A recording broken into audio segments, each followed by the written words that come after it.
Hey, everyone. Wow, we're getting loaded up here pretty good. We got Tom from Misbehaving. We got Randy Klingen, Michael Tengway, David Hoskins, Stuffy. We got Randy, Tar Heel Beekeeper. Good to see everyone. So, man, day 2, smoke free. So, we're doing our best. My sinuses are trying to, hey, DC, trying to clear themselves out. Hey, Mikey, good to see you. Man, you know, Charlie left for his vacation today, so I doubt we'll see him in here. So I did put a new feature, not a nude feature, but a new NEW feature. Hey, Richard, Steve, that you can do when you join the stream. So I'm curious for people who joined the stream tonight. Hey, Ben, good to see you. If they in fact do it, so we'll have to see. maybe we'll try something here and see. It's another experiment here. I did DC. I did hook PayPal to the website again, so we'll see if that's that little nicotine. It's not tobacco. It's just the little on nicotine to try to keep the headaches down, but no smoke. So it's definitely, I can breathe better through my nose already, so that's good. So we'll see. I think when I had it on there last time, it wasn't really a problem for everybody, but some people had problems with their card and PayPal, not really with the website, but we'll try to see what happens. Still got plenty of Vappy tablets. I've got hold on, what's my current inventory on Appy tablets? Dun, dun, dun.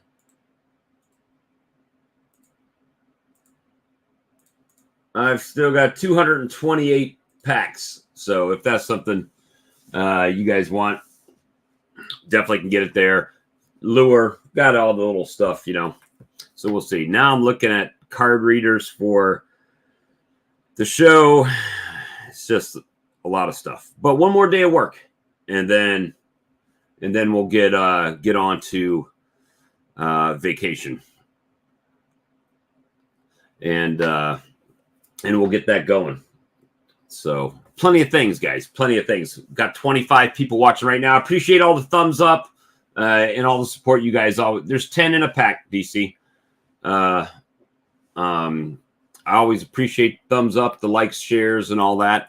And tonight, the feature that you can do when you come on the stream is you can actually share the stream out to your YouTube channel. So let's say Brad from Faith Apiary shows up in the stream, and he wants to share the stream with his channel. He can hit the button and share it directly to his channel, and things are good. And I appreciate all of the text messages that I've gotten and stuff about, and comments on the video about the stopping smoking and trying to cut down on the monsters and all of that stuff. So Bruce's Bees, he reached out to me in Facebook Messenger after watching the video today, and gave me some words of encouragement, and I appreciate all that. So, man, what have you guys been doing in the bee yard? Today it was 78 or 80 degrees outside today. So I put out some 1-to-1 and then didn't go back out. I didn't go back outside after I came home. So, hey, James and Chris, good to see y'all. And, just doing the winter setup here, but the weather has been so up and down. And I think as far as my apiary, and this is always something I've struggled with in the past, right? It's the fact that our bees here want to fly all year round, or, I don't think there's a month. I don't think there is a month that we don't have bees that they get out or don't get out rather. And so what happens is, I think during the day, they're like, oh, it's 80 degrees. Queen goes to town laying up. But the bees can only cover so much, right? Then it gets cold at night and they're like, oh, we can't feed all these guys. And then they start picking them out. So it's just until we get to that stable time of the year where it's more consistent temperature, I think we're going to have that here. I have not, Tom. The syrup I buy pretty much stays good all year long. So, and James working on quilt boxes. It's really amazes me how different areas of the country have to treat their bees differently this time of year. Mine, I can feed pretty much all winter long with open feed, whether it's I'm not feeding directly on the hive right now because I noticed they are starting to backfill. So I went from 2 to 1 directly on the colony from putting weight on them to now just open feed to allow them to hopefully open that brood box back up, utilize some of that feed in there. And I'm not feeding every day right now. So I'm just kind of laying off of that to let them start to open that brood box back up. All right, so Brad made a comment here, and hopefully I want Brad to try this to see how it works if he comes in here tonight. He says, I have left syrup in freezing temperatures for winter. Freezing will not necessarily keep it from spoilage, but adding like Pro Health or something like that will. I've got 3 Appy tablets left. Hey, Brian, what credit card reader do you use for your markets? I'm curious to see. I'm kind of taking a little bit of a survey. I've seen the little stripe ones. I've seen just the little stripe tap thing. So I'm curious to see that, how that, which is the best one. I've seen stripe, some stripes. Or not stripe, sorry, Square has some, and there's all different kinds, but I think that you have to pay a monthly service fee on those. But it may not be bad if I'm also using cards to people pay for honey too. So I don't know. Curious to see that. You have to stop the moisture from dripping down your bees. I get that up there where you're at. And my wife decides she has to talk at the top of her. There is no fee if you don't use it. Okay. And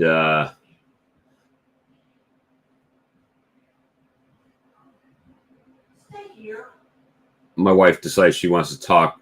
I took 2 old man naps today. Oh, look at you. See, benefits of full-time beekeeping. 2 old man naps. But as usual, guys, the link is right up there. Feel free to enter. I need to put the mascot, the little Minecraft bee, up on its shelf up here. It's got its own spot now. And the only fee is charged if you accept debit or credit card transactions. Okay. Square and iPhone. All right. So it looks, I was going to get one today and I didn't because they had like 3 or 4 different versions of Square. You could get the little air tap thing. You could get the little terminal. You could get the whole register with 2 pads and everything. So I wanted to do some more research to see what everybody was using. And, see how that goes. Let me see. Yeah. I'm reading the comments here. I see where people are interested about what James is using for his quilt box there.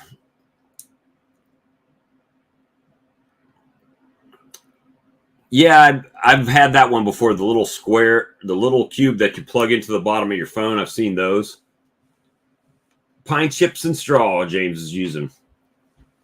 So I think they're all I mean, just the price of the unit itself is different. And what I'm worried about really is if I go to the show and they don't have Wi-Fi, then I've got an issue, all the way around issue, because I can't, with my website or with what I'm currently using for credit card processing, I could send an invoice to their email, and then they could pay the link in their email. And of course I would get notified, and then I could do it that way. So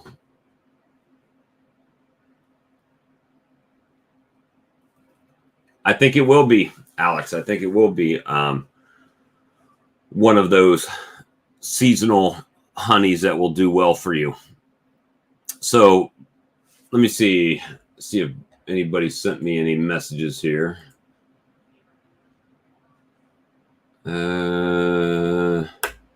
Nope, not yet.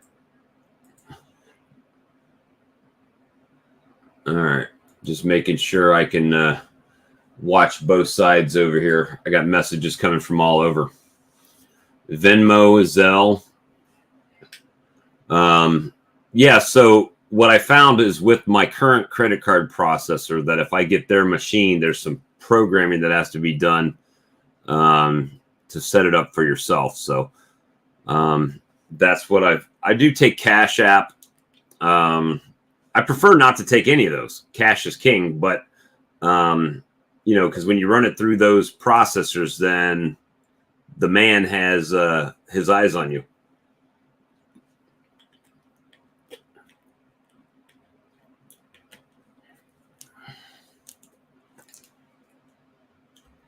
Hey, Brian, good to see you, buddy. So if you feel like joining the link, please come on in. Otherwise, this might be an extremely short live stream tonight. It's more difficult with one person watching, reading the chats and comment because there is a delay going on. And I'll try, well, I've got some appointments set up for tomorrow. I don't know if I'll be able to do a video from the yard. Hey, Sean, good to see you. And Grammy, good to see you as well. Let's see how that goes. We have, as a viewer tonight, you will have the option to share this with your stream.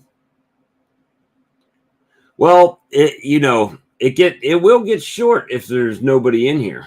That's for sure.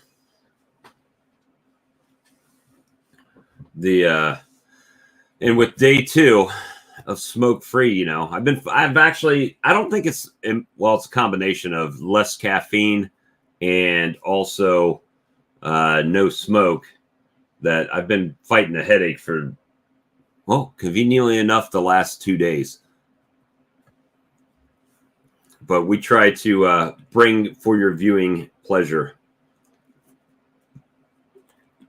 And no, I didn't go to Harvard. This was a T-shirt my wife got, or a sweatshirt my wife got me when she was in Boston.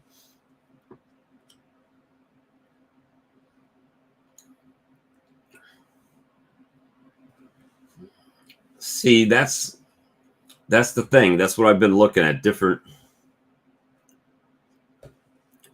things. I went to 3 different Best Buys today because I like buying open box computers when I buy.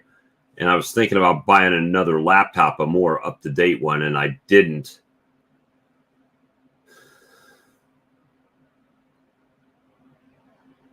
So there's a bunch of different ways to do it. Bunch of different ways. But if there's no monthly fee associated with Stripe, it might be a good thing. I keep saying Stripe, Square.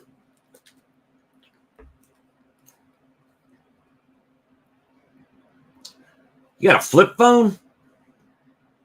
Well, you got one. You're one stage above Alex. Alex doesn't even have a cell phone right now.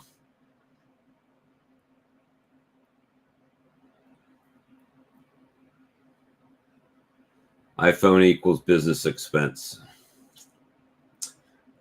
That's true. It's true. Can't believe nobody wants to join tonight. Brad's probably eating dinner right about now.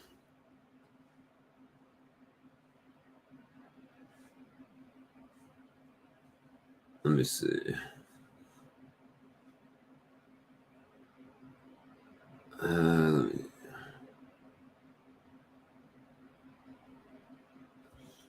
me see. Wife is watching TV. Yeah, I thought about that as well, getting just like an iPad, and then it was like, it would be the only Apple product I would own in my whole house. Tired, yeah. It's almost one more day of work, then I'm on vacation. And oh, here comes Alex. Alex, what's going on? Not much. Like now, do you see up at the top of the screen where it says share with your audience? I see that, yes. You can click that and stream this to your YouTube channel simultaneously. Oh. I've never streamed. I don't know how that would work on my end, though. Besides, well, it still goes through the StreamYard, so you can click on it and stream it to your peoples there, if you choose to do it. So yeah, like I wrote earlier, I ordered some pumpkin spice, and I'll see about making some creamed honey with that stuff. I'll suggest it. Like I have 2 people coming in to buy some honey this weekend.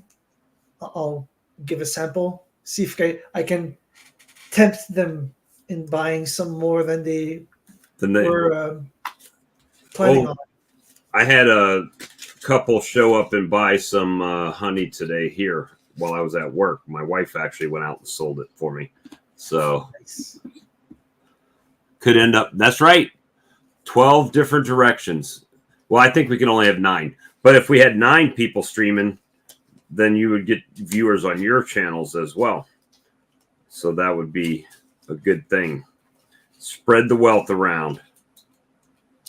But so, have you decided, I mean, as far as what you were going to do with small batch, are you going to do like a case of each to start out with to try it? Pumpkin spice, probably a case of 12. The mint, let's sure. I might make 6 just mint flavor, 6 mint flavor with the colored swirls. See how that goes. Yeah, like a case of each, and then you can test which ones sell better, and ramp it up from there, right? Yeah. The problem with food coloring is, well, it could be allergies. I thought of using stuff like chlorophyll or beet powder, but these are. Be my luck. If I used beet powder, everything would taste like beet. It'd be beet flavored. Yeah, I don't want the honey to taste like beet. I just want there would be somebody out there be like, "Ooh, I love beets. Let me grab some beet flavored honey." That'd be funny. So yeah. So maybe just plain mint honey is enough. I'll see. I'll take a case, put half mint, half colored. See which side sells first. Because I have a Christmas party for work, and I'm gonna bring my honey over there. Same thing like I did on the business, like the work barbecue. Oh wow, I'm actually separating all my little sales from the last couple weeks, and a couple more $100 to put in the kitty. Put in the kitty for feed and whatnot. Well, do a peanut. Nice place to get beef feed. That place where you can just get bulk sugar is amazing. Have you been able to get bulk, or are you still buying it in the bags? I buy in bags because it's the only place. Like Costco is the only place that's worth it cost wise. Like I called like a nearby sugar distributor. The bag was $42. Went to Costco, 31. That's the same thing that A distributor. Brad was saying. When he went to the sugar company, it cost more than if he went to Costco. So that's a. I mean, there's a sugar refinery in Montreal. I might go there eventually. See if they'll sell like their unfit for human consumption leftovers, assuming they have any. That could be an option, but I don't have enough hives for it to be worth the bother. Well, I thought the same thing this year when I bought mine in the tote. I'm like, I probably won't use a whole tote, and now it looks like I'm going to be using a whole tote. So, but my bees are already fed and tucked in for winter. Yours are done. I'm done. I'm done until spring. It took about 30 bags, less than that, about 26 bags. This is the best part about honey is separating the money. You talked to the head office in Montreal? No. Yeah, that's what Brad said. The sugar refinery had nothing for him. It was cheaper at Costco. I talked to Todd today. Todd said he went to where he buys his from. I don't know if he's buying it at Walmart, but it's up to almost $20 a bag here.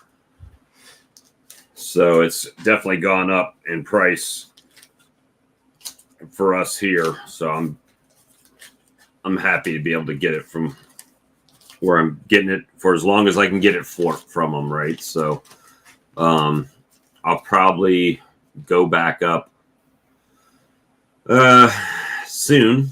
I mean, you could start it like a bee feed business with those prices. Well, it's funny because I found somebody that's doing it, and they're selling it for $30 a pail. And I'm like, and I imagine they're getting it from the same spot, and I don't know if they're moving it or buying it on their own or not. So, I mean, when I say buying it on their own, obviously they're buying it. I don't know if they're buying it already finished or if they're actually making it themselves.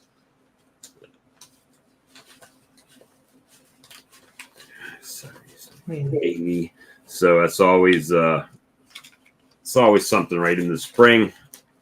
I mean, right now I'm still feeding, so I'm going on having put 250 gallons ish on them since I bought that feed tote, and it is definitely. I don't know if I guess it's paying for itself because this is the first year I've really tried to put weight in the box, right? I would just fed them before. Now I actually tried to put 2-to-1 on them and let them put some weight in the box. So hopefully that helps them out going into spring, our spring, which is like 2 months away. So we got, 3 months. We got November and December, and January is our coldest time, January to early February. And then all of a sudden spring, boom, middle of February. So I got 3.5 months to make it. And it was 80 degrees today. So. Yeah, your winter is slightly shorter than ours. So they're getting their first freeze up in Washington today. It was snowing at Ian's place, but he's further north than I am. 80. So after spending all my money on sugar and whatnot, I'm back to over $800 in my thing here.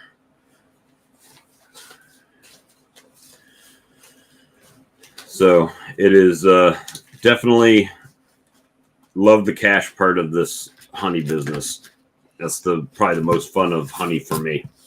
See, Steve said he had 81 degrees today. New York. Used to spill sugar in their process, and the bee club would raffle the 5-gallon buckets. 5 gallons. I mean, that's not 5 gallons of sugar. That, I guess some people would say 5 gallons sugar, 5 gallons 1-to-1, or 5 gallons of water would be 1-to-1 for them. I do it by the weight, so it's basically 24 pounds of sugar to 3 gallons of water.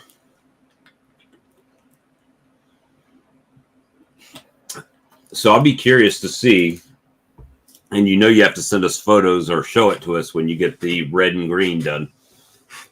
Yeah, I'll try and a few ways of mixing it. The first method I thought of is like put some white creamed honey, 1 layer of red, white, 1 layer of green, white. Well, then they're going to think it's Italian. Red and green, white. I mean, green, white, red. yeah, I thought of the same thing, but that's the colors of candy canes. Well, I think that with doing that, it's just a matter of having it thick enough to where it does the colors and everything don't bleed, bleed or raise to the top. Right now, it's just not completely set. Like I said last video, so there you go. Make a video of it. Yeah, that's a good idea. Since I don't have anything else to film. You'd be the only one. I think you'd be the only video on there on doing something like that. Next year, you'd have everybody doing it. You'd be a trendsetter. Have everything going. Let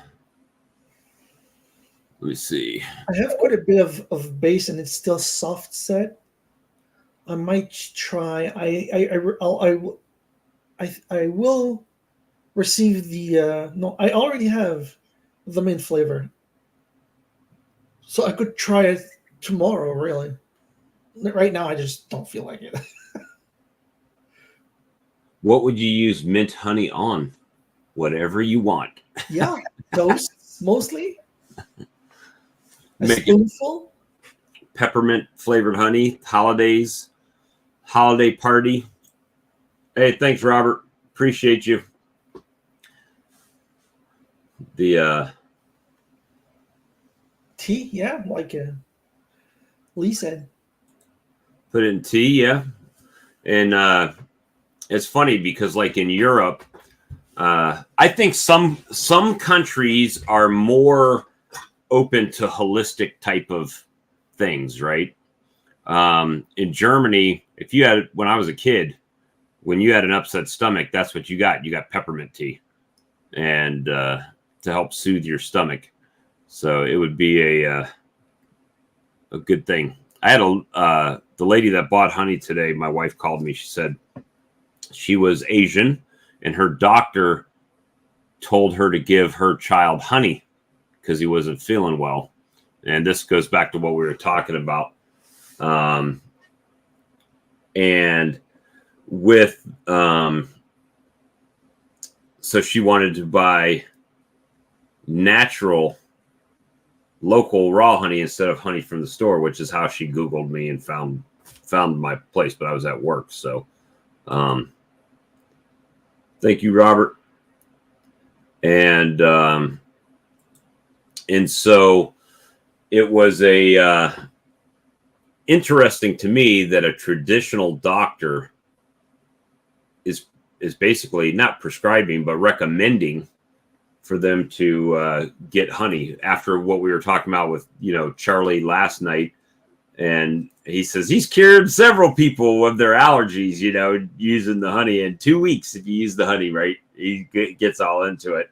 And some people are the other side, that they don't say really anything about that, right? Don't make any claims, and that's fine too. But it was just like, now you've got a regular traditional doctor recommending a more holistic approach, which, a lot of medications and stuff that you buy over the counter, they're all derived from different plant sources anyway, most of them.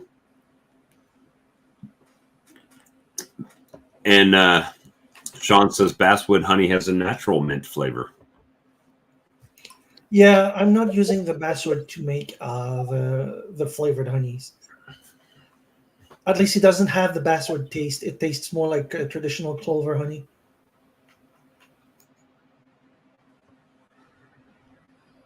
And Lee does herbal stuff too.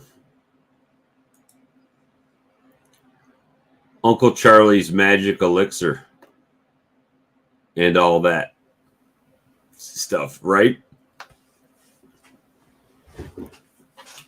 Honey with hot water and lemon. Okay. That's good. I know some people that just do lemon and like hot water as well for like sore throats or, you know, stuff like that. Let me see. So you got your bees all to bed for winter. When are you supposed to start getting snow up there? I don't know. I could look up the forecast. I mean, it's just a few clicks away. Because I figure it's moving from west to east over there.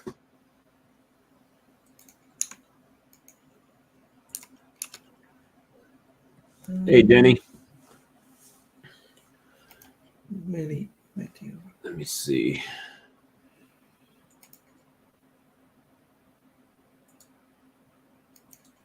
Next 14 days. Let's see what's it look like.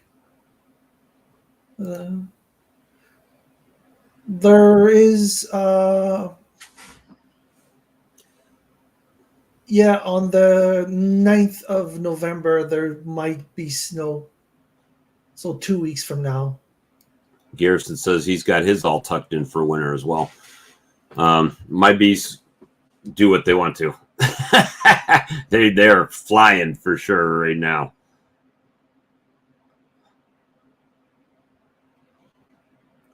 Let me see. Oh, Danae said they had snowed where they're at today, only 23 degrees. So it's it is one of those things where Lee's saying they got a 38-degree low next week. Oh yeah, I did get some syrup when I was up there.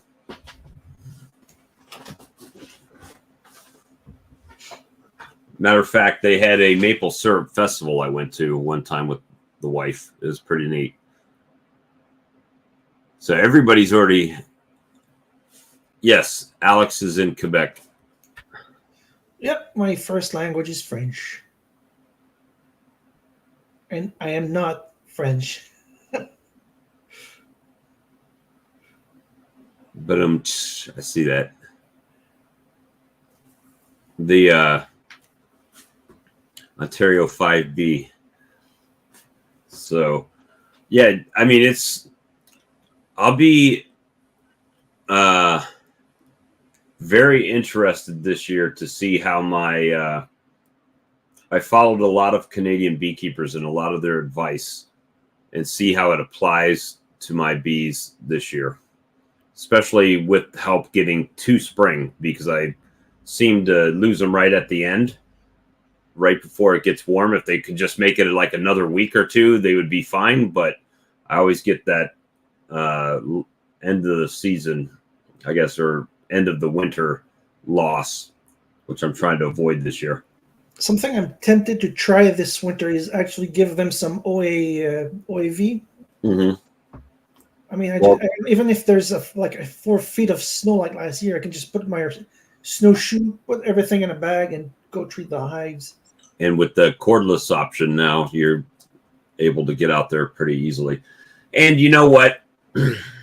I've been hesitant on buying one only because I spent $500 on my ProVap when I bought it, right? So I didn't want to spend another $500.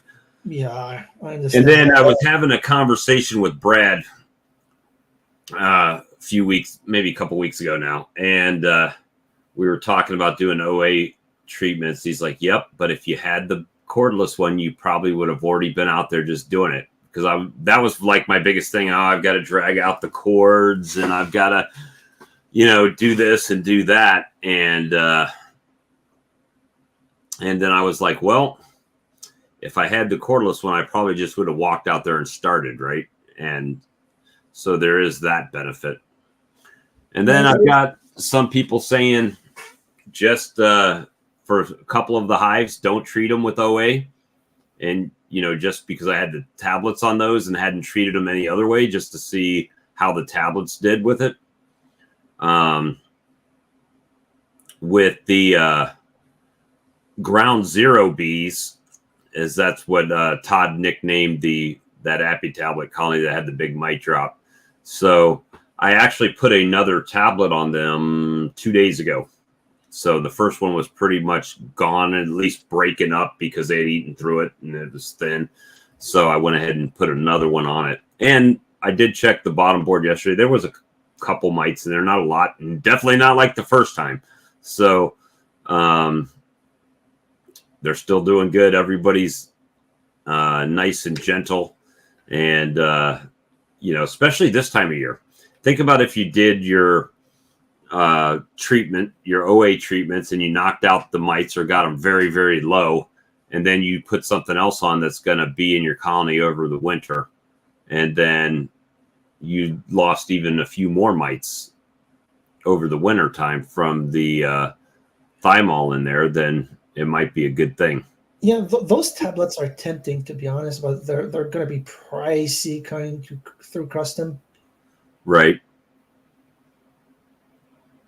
Yeah, so Randy says the best vaporizer he's ever bought has been the battery one. Look, Tom's out in the middle of the night in his nice sunny apiary. What you doing, Tom? Living. Okay. I like your metal building back there. Everything's going good. Yeah, it's good. Let me see. I built that in 19. Too many more uses I can do with $500 to $600. Let me see. Atlantic will not sell directly to us. You have to go through Stan Abbey. 20-kilogram bags are $30. Hey, there you go. See, you done made a hookup on there. So what you doing up there, Tom? I'm putting labels on honey bottles because I have 2 places that sells my honey. Right.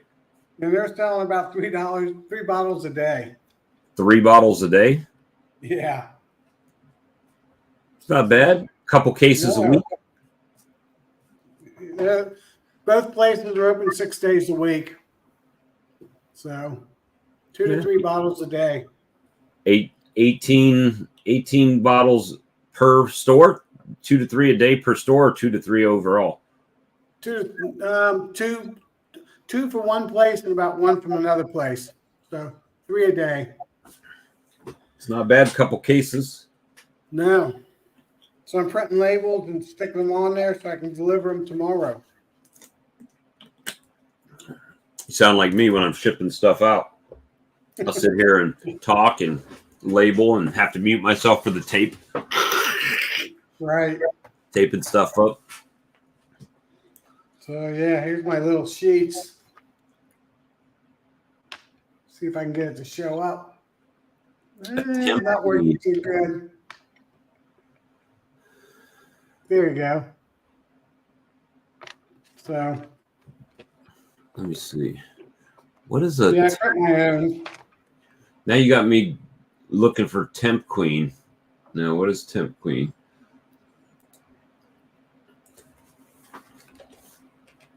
Oh, you're talking about the Temp Queen, the queen bee pheromone. Oh yeah, the sticks. Yeah, the little nylon strips. It really surprises me. The garden center that one of my friends own, right? They're selling the honey better than any other place.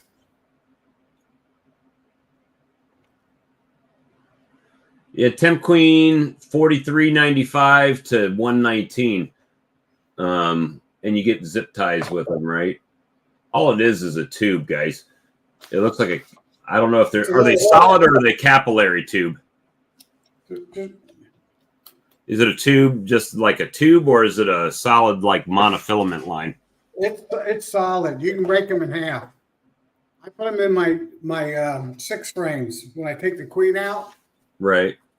So I can sell my nukes early April, where everybody's screaming for them up here up north. And Queen Wrestler.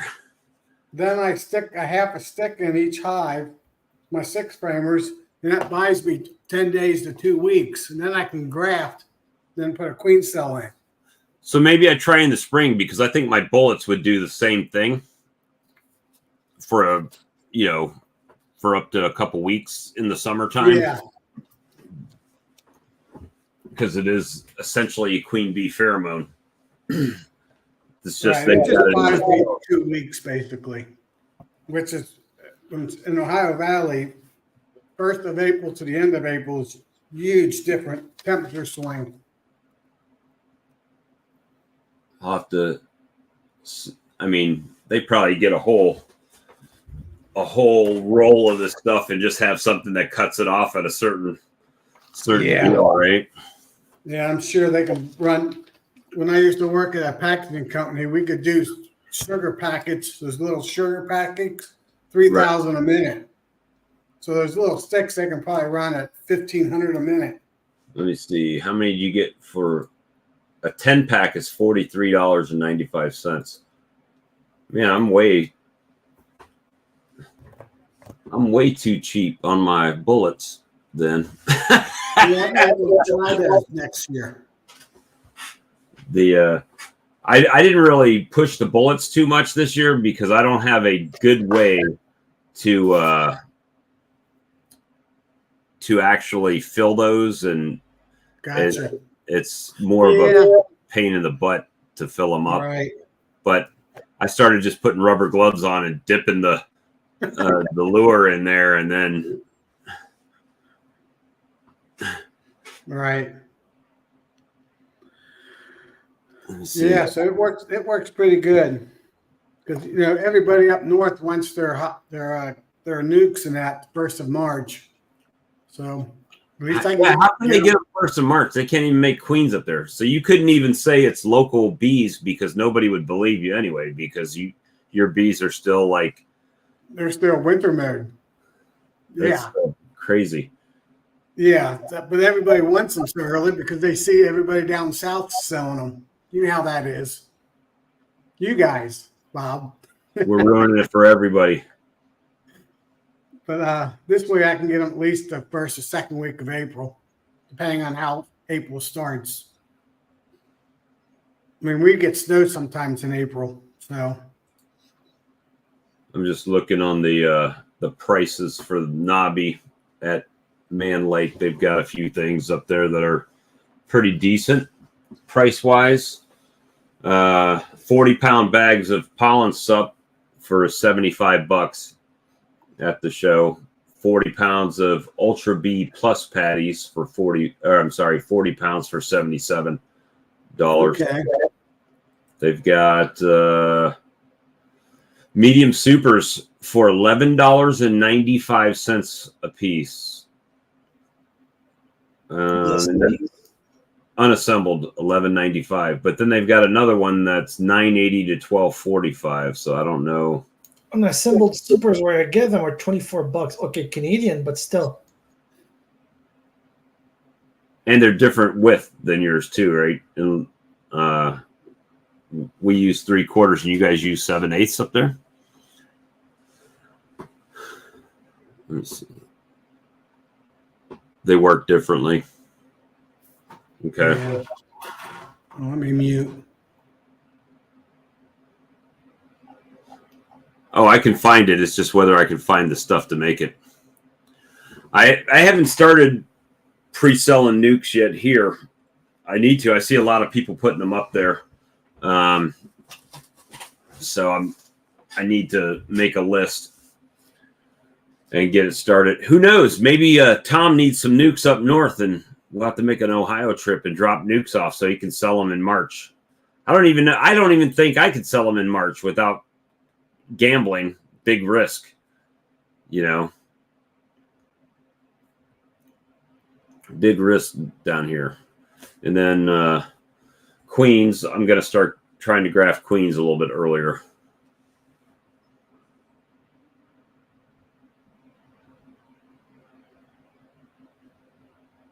Well, I shouldn't need as many queens as I did next year.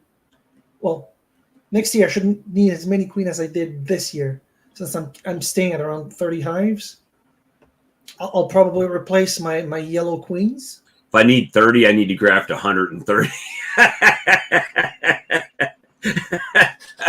Make sure they don't get wiped out by a rogue virgin or something. I only have like 6 yellow dot queens, so like replenish my losses, replace those 6 queens. That's it. Right.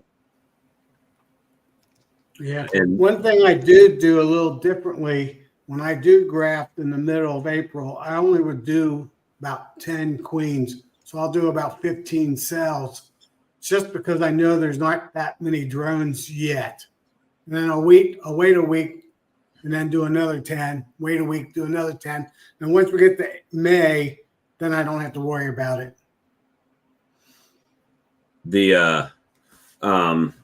That's kind of what I did last year is I grafted, saw how many took out of the grafts. Yeah. They gave it a little bit of time. Then I grafted again. So my first ones were coming out. It could be out of the queen mating nukes. Wait a day, smash cells down, add another cell or a virgin, and let her do her thing. Right. Let me see. Yeah, Flower Street, man, he finds his niches. He makes them. He makes his niches. Now he's got the management people that he can just say, okay, it's time for treatment. It's going to cost you this much more for me to come out and treat them. Right. Keep them alive. Help keeping them alive. Yeah, I never thought about doing that kind of stuff. Well, I mean, some people don't want to spend $500 on a vaporizer, or, you know, Right. or even $200 on a vaporizer. And they might say, you know what, for 20, 25, whatever, however much you decide to charge, and go out there, hit them up. Battery operated ones now from Robbie. I mean, that would be a good way to do it. Just go out there and Don't have to carry the battery and all that stuff. Yeah, 9 amp batteries are pricey. That's the problem with those. Let me, guys, can you carry on a conversation for 30 seconds while I grab another drink? Sure, because I need to do the same thing. So, Alex, how's I guess you got snow already? No, not if I like. According to the forecast, not for another 2 weeks. Okay. Well, it is getting close to freezing more and more every night. We had a day that we had a night that came just above freezing, but the temperature is still fluctuating. It went to close to 20 Celsius, so I don't know. I think 80 Fahrenheit, 75, 80 Fahrenheit. Right. But it dropped back down, so the temperature is like sawtooth shaped. We're supposed to next week in the Ohio Valley go down to probably about 5 Celsius. I mean, -5 Celsius. So, and then the high's only probably +7 Celsius. Yeah. So pretty cold. I mean, for this time of year for us. Yeah. Now over here, the coldest part of winter is around late January, early February. It can reach -40, and that's both Celsius and Fahrenheit. Although that low is somewhat rare, it happens often enough to be a definite mark on the electricity bill, let's just say. Yeah. We probably get that. Thought about you today, Tom. I went to a customer's house and they had solar panels on their roof. And Okay. they bought the house, and I know what my electric bills are here. And I said, well, hey, just out of curiosity, what's your electric bill run? And they bought the house with them on there, so they didn't have to pay to have them installed and all that stuff. Right. And they said, oh, our electric bill's like $50 a month. I run in the winter time. I run the minimum $40.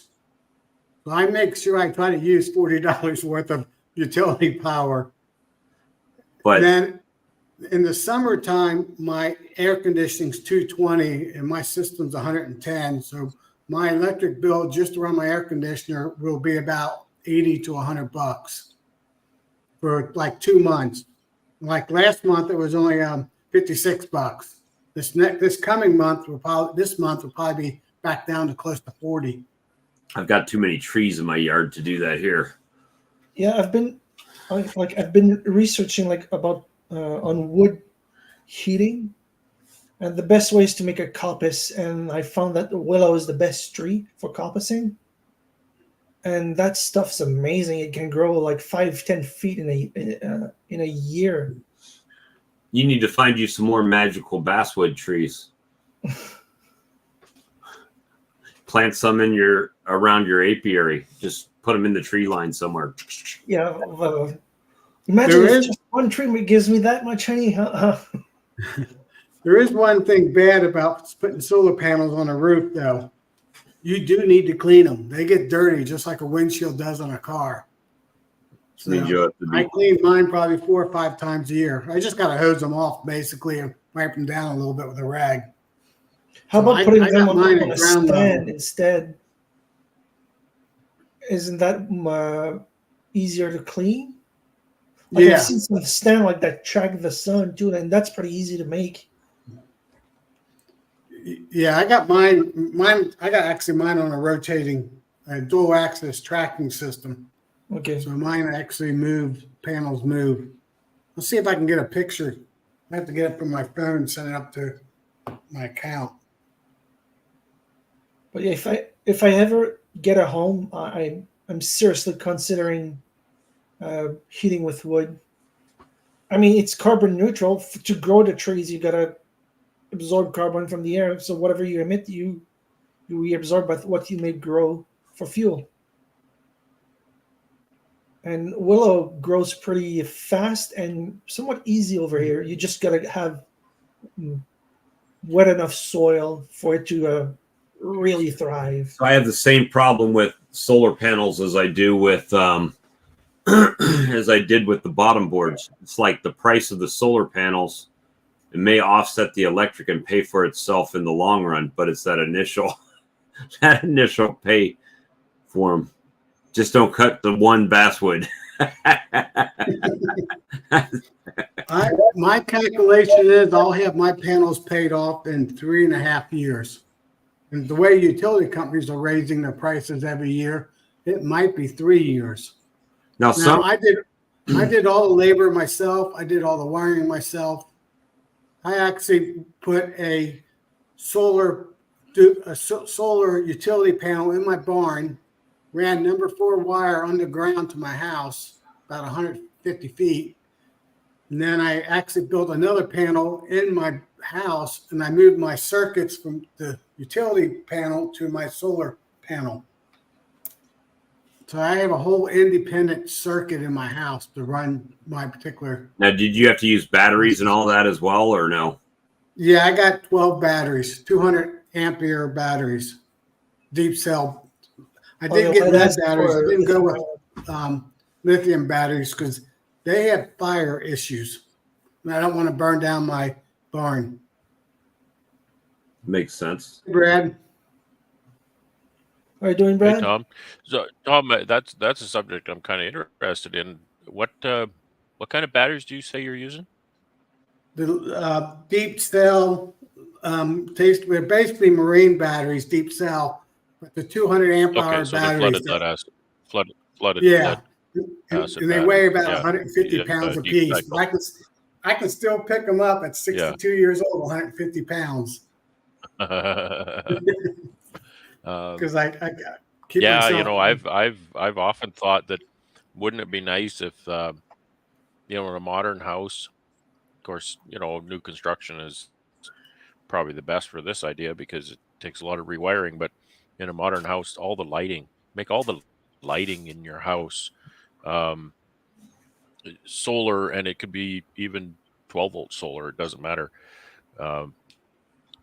to Right. light your, because in this day and age of LED lighting, it doesn't take much power to light a room, and you can Right. simply run that off solar and some batteries and an inverter if that's what you need. But if you don't need, then just run a 12-volt, and then Yeah. have the grid as a backup charger for that battery system, so that if something goes wrong with your solar or for some reason the sun doesn't shine for a month. Well, my utility company is my backup to my solar. I got it programmed that way. So I run 40 amps. That's kind of what I'm saying. Yeah, I run 48 volts, 40 amp circuit. My system can handle. And I'll change my background here. Let me change my background. I know some companies will allow you. They will basically give you a credit for what you produce if you have a surplus that you're providing back to the grid. They started doing that here a couple of years ago. They're pretty slow on the uptake here on stuff like that, but they actually started doing that here. I'm not sure if there's any wrinkles to it. I think they fixed the price that they pay you for power, but they keep putting the price up that you pay them for power. Right. So I think that's the wrinkle. Yeah, you can't make any money off of it. They charge you just enough. To me, it's not a money making scheme. Like for here, what they were doing was they were giving you incentives to put in a solar installation, but there was no battery power involved. And the reason for that is they would size the system such that you would produce all of the power that you need to use throughout the year. However, you're not going to, in my part of the world, specifically, you're not going to produce very much power in the winter. So what happens is you produce way more power than you use in the summer, and you pump that back into the grid, and then in the winter you pull power out of the grid. So the grid is your battery, basically, is how they set that up. So it's not a way to make money. It's just instead of having batteries and inverters and all kinds of stuff, they just have the grid kind of acting as your battery. I've seen people use large forklift batteries to store the power. Yeah. So is that your array? That's your array. That's my 16 panels. So, and they're on. They can rotate. It's the lack of caffeine. So they track the sun from east to west. Yeah. I can handle how long have you had that installed, Tom? Over about a year now. I installed them last year. My reading suggests that because solar is so cheap now, like it's really come down in price. My reading suggests that the tracking is, I mean, you can build your own stuff, and I get that. Yeah. But generally, the cost of a tracking system doesn't pay for itself in what you're losing, because you can just actually increase the amount of array you have, and dollar for dollar, you're back to where you need to be without the complexity. And let's face it, tracking definitely has some maintenance issues there, and it's a point of failure. Yeah, it's got 2 electrical actuators on it, being a dual axis. So, and there's a controller there. What kind of a principle does it use to track? Is it just simply a photocell and a it's 4 photocells, all in the 4 coordinates, basically east, west, north, and south. Yeah. And it will compare the differential between the 4, the voltage offset delta, basically. You can do that just with a I can't do it with my hands, but make a cross and Yeah. put a photocell in each corner, and you can see which one So has a shadow, and then it moves toward that one. Correct. Right. Yeah. There's a little voltage. There's a parameter I can Pretty- adjust for how much Pretty voltage simple, I want the delta to be different. You know, the offset. Right. Yeah. Yeah. You can pretty also simple put one in logic your circuit solar for wax that. melter, so it'll turn towards the sun all day long. Right. You Well, could. supposedly That doesn't work at night, statistically, though. I get 42% more charging capacity putting them on an actuator. So that 42% is Oh, I pretty see. significant. Yeah. And See, that might help in my part of the world, because the sun is so variable summer or winter. Like in the winter, it's hardly over the trees, and in the summer, it's right overhead. Right. You know. So, and in the you winter probably is have when you really need to get that thing pointed directly at the sun, because there's not much of it, right? right. What about And wind turbines? you're Do you probably have a more lot than of wind where you 180 are, Brad? degrees. Brad, Didn't are you hear more than either one of you. 180 degrees? The sun? 53. I'm at No, I'm at 53 degrees latitude. I'm at east to west. Well, in the summer, yeah, way more. Way more. Yeah. Most of these tracking systems will only go up to 180 degrees. So Yeah, you'd be good. yeah, that You'd probably be stands to okay in the reason. winter time, but not the summertime. 180 would be pretty good in the summer. You know, you'd get most of it. We probably Yeah, you get, just lose. I don't know. That's an interesting question. We probably get 200 degrees of between sun up, sundown. It's probably more Right. like 200 degrees. So you wouldn't be losing that much if you were limited to 180. Yeah, It'd but in be the pretty good. summertime, you don't need much sun. It's always sunny and it charges within the first couple hours. Yeah, and we get, 18 hours of sunlight in the summer. Right. Kind Yeah. of thing. It's crazy long days here. But the winter, it's terrible. There's about 7-hour days. Tom will be the Right. only guy in the planet that has solar beehive warmers. Yeah. Hey, you know what? That's a good idea. And you can just hook it up to your grid and run warmers on your hives all winter and keep them nice and toasty in there. Keep them right about 2 or 3 C or about 39 degrees. Man, I might do that next year. So, like I said earlier, what about wind, Brad? Do you have a decent amount of it over where you are? They have a wind sensor on them, and they will go flat at anything over 40 miles per hour. So only during Oh, storms. interesting. Yes. As far as wind generation, yeah, get enough wind here. Wind generation is far more complex because there's a lot more literally moving parts to it. We got towers and stuff. I actually call my property Windy Acres. There's not a lot of mature trees around my yard, and actually a little bit of trivia: the town near where I live is named after a Latvian town that's on the coast, and the name of that town in Latvian means literally where the wind comes from.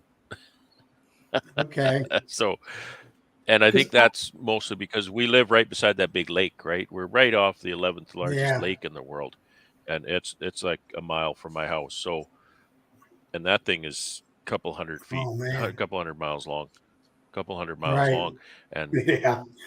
man, it can really come whistling across there. Because I've seen videos about making wind turbines, like small scale wind turbines, and they're not that difficult to make. No. Yeah, I've seen that too. Wind turbine, it's hard to produce really all that much power with a wind Yeah. system. Most, Solar, it's far easier to produce a lot more power in solar. Yeah, but it could come like a small wind turbine could complement a solar panel in Canada in winter. The two paired together would bring out the Absolutely. amount of power. right. Yeah, The yeah, key is you've pairing got them a good point together. there. Yeah. Because the guy I mentioned several times, the British guy, he has like he uses hydro, wind, and solar, like 3 small systems. And when one goes down, the other goes up. Like in winter, Right. solar goes down, but water goes up. And wind is always like that. So So you said you're generating 40 watts, Tom? 40 amps. 40 amps, because I'm Yeah, at wondering about 120. watts. Yeah, at How 120 many volts. watts? It'd be 140 times 120. So 4,800. 44, Yeah, that's yeah, close anyway. 4,800. So about 5,000 watts. Yeah, well, that would see at 240 volts, my furnace uses only about 3,500 watts because it's a geothermal system, so it only has to run the pump Yes. and the fan. So the heat comes from the ground. So I always kind of thought, yeah, wouldn't it be kind of cool if you actually had a solar system that would run that furnace? So then your entire heating of your home is off grid. Right. I actually run my furnace blower. I'm propane where I'm at. And I run my blower on my hot water heater. I got a vented blower vent exhaust on it. Yeah. And then I power my freezer and my refrigerator. My one wall of my kitchen where I run my microwave and or air fryer part-time. I run all that stuff off of it. If I don't run the extra stuff, microwave or air fryer, I can get about 5 days of dark cloudiness.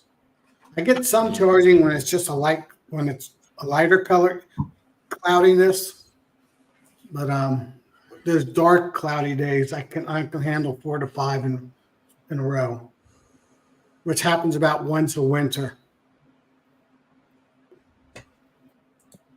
yeah, Not bad. I should rename my place as the Solar Bee Farm. The solar bees. I actually was just thinking again today about another one of my million plans.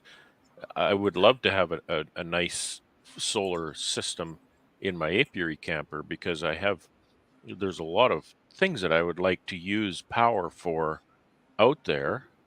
But I don't have power there, but I have a good setup. It's a good kind of a good building, and I could put the equipment and stuff in there, and I do have a solar panel there for running the fence controller, but that's all.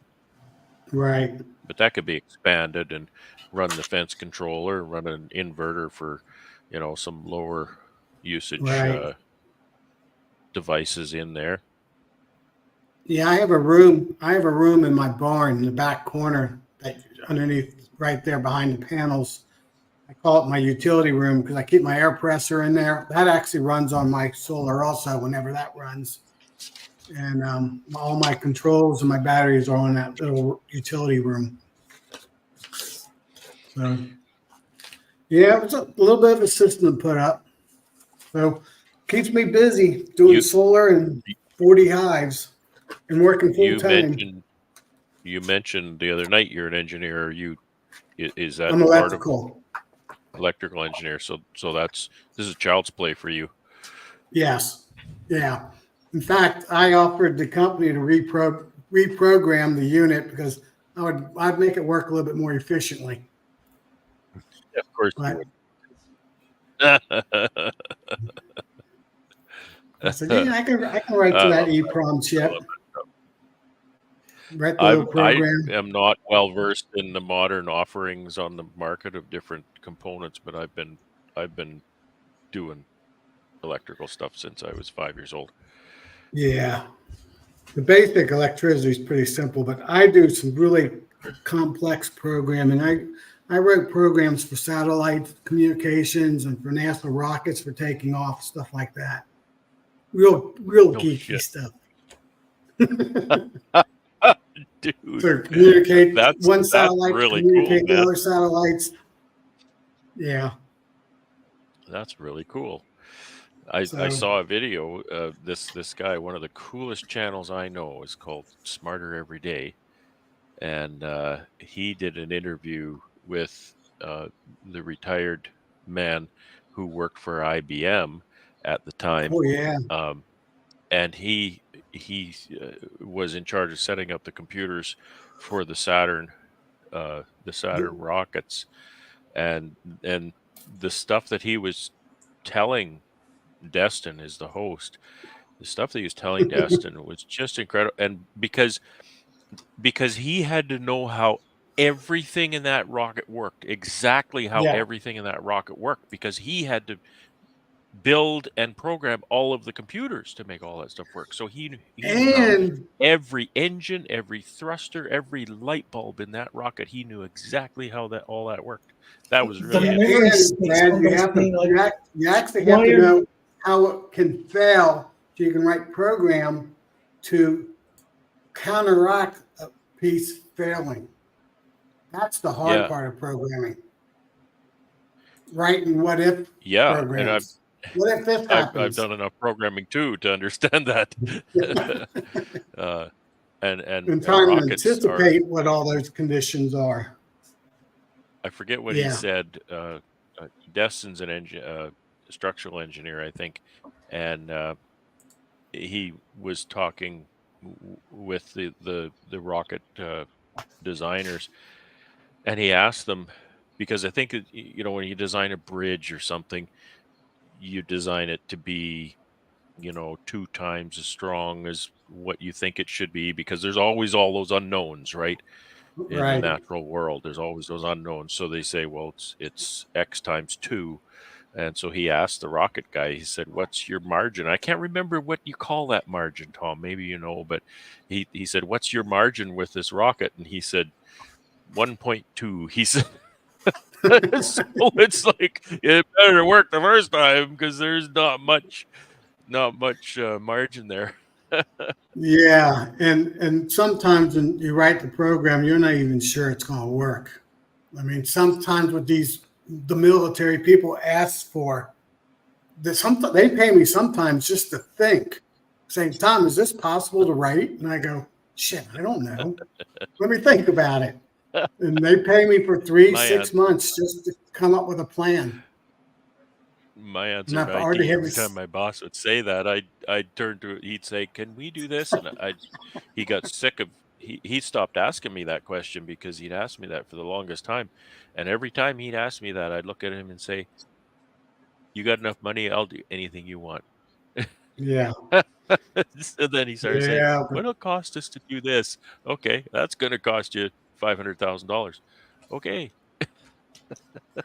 yeah. When I was a kid, I did a project for Procter and Gamble and doing material handling, and I wrote some very particular non-logical code and material handling, and now the whole world uses it. That's how Amazon and DHL gets all that product out so fast, millions of Oh pieces yeah. an hour. Wow. So it's all based off the same principle that I wrote way back in the 90s. And that kind of got me platformed into writing more stuff for, and then all of a sudden I started doing software stuff for the big guys, the military, Yeah. Yeah. stuff like that. Yeah. But it all Well, started don't way spill any back. secrets now. Well, I've worked on a couple of those too. I've programmed centrifuges that make uranium, stuff like that. Cool. Cool. Moving that stuff in, moving it out Well, automatically. that's interesting.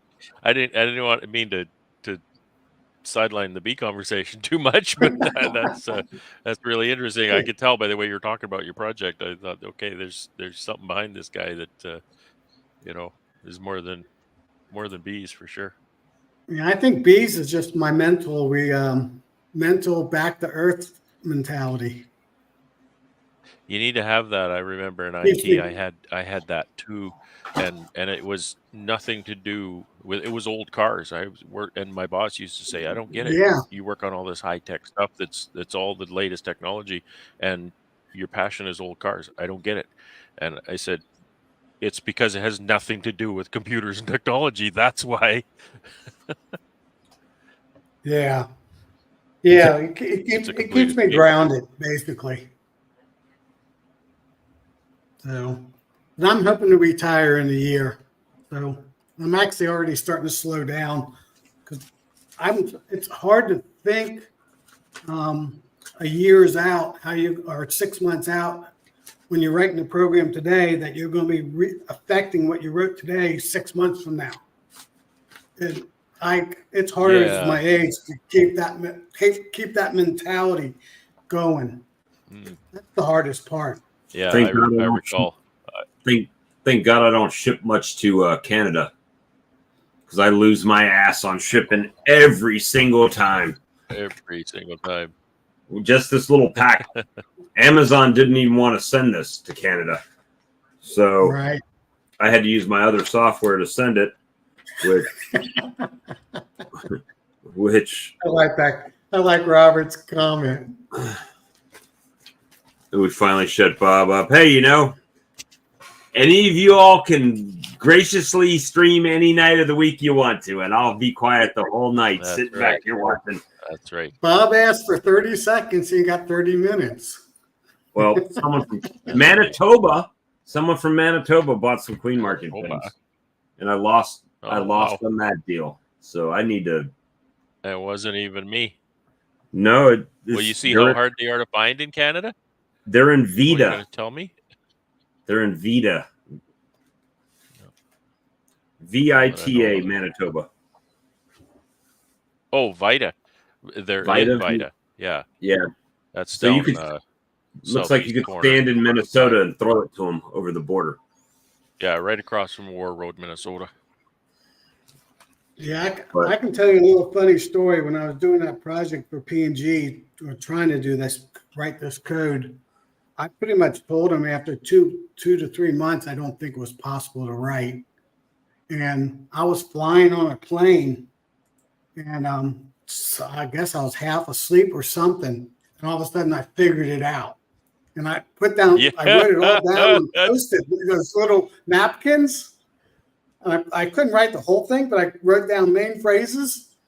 I got back into work the next day. I read my little napkins. I didn't even understand what I wrote.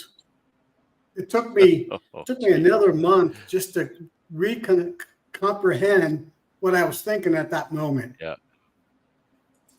That's that about used to happen to me. I never programmed anything as complex as what you're doing, but I did a little bit of programming, and that used to happen to me. It would be the weirdest time.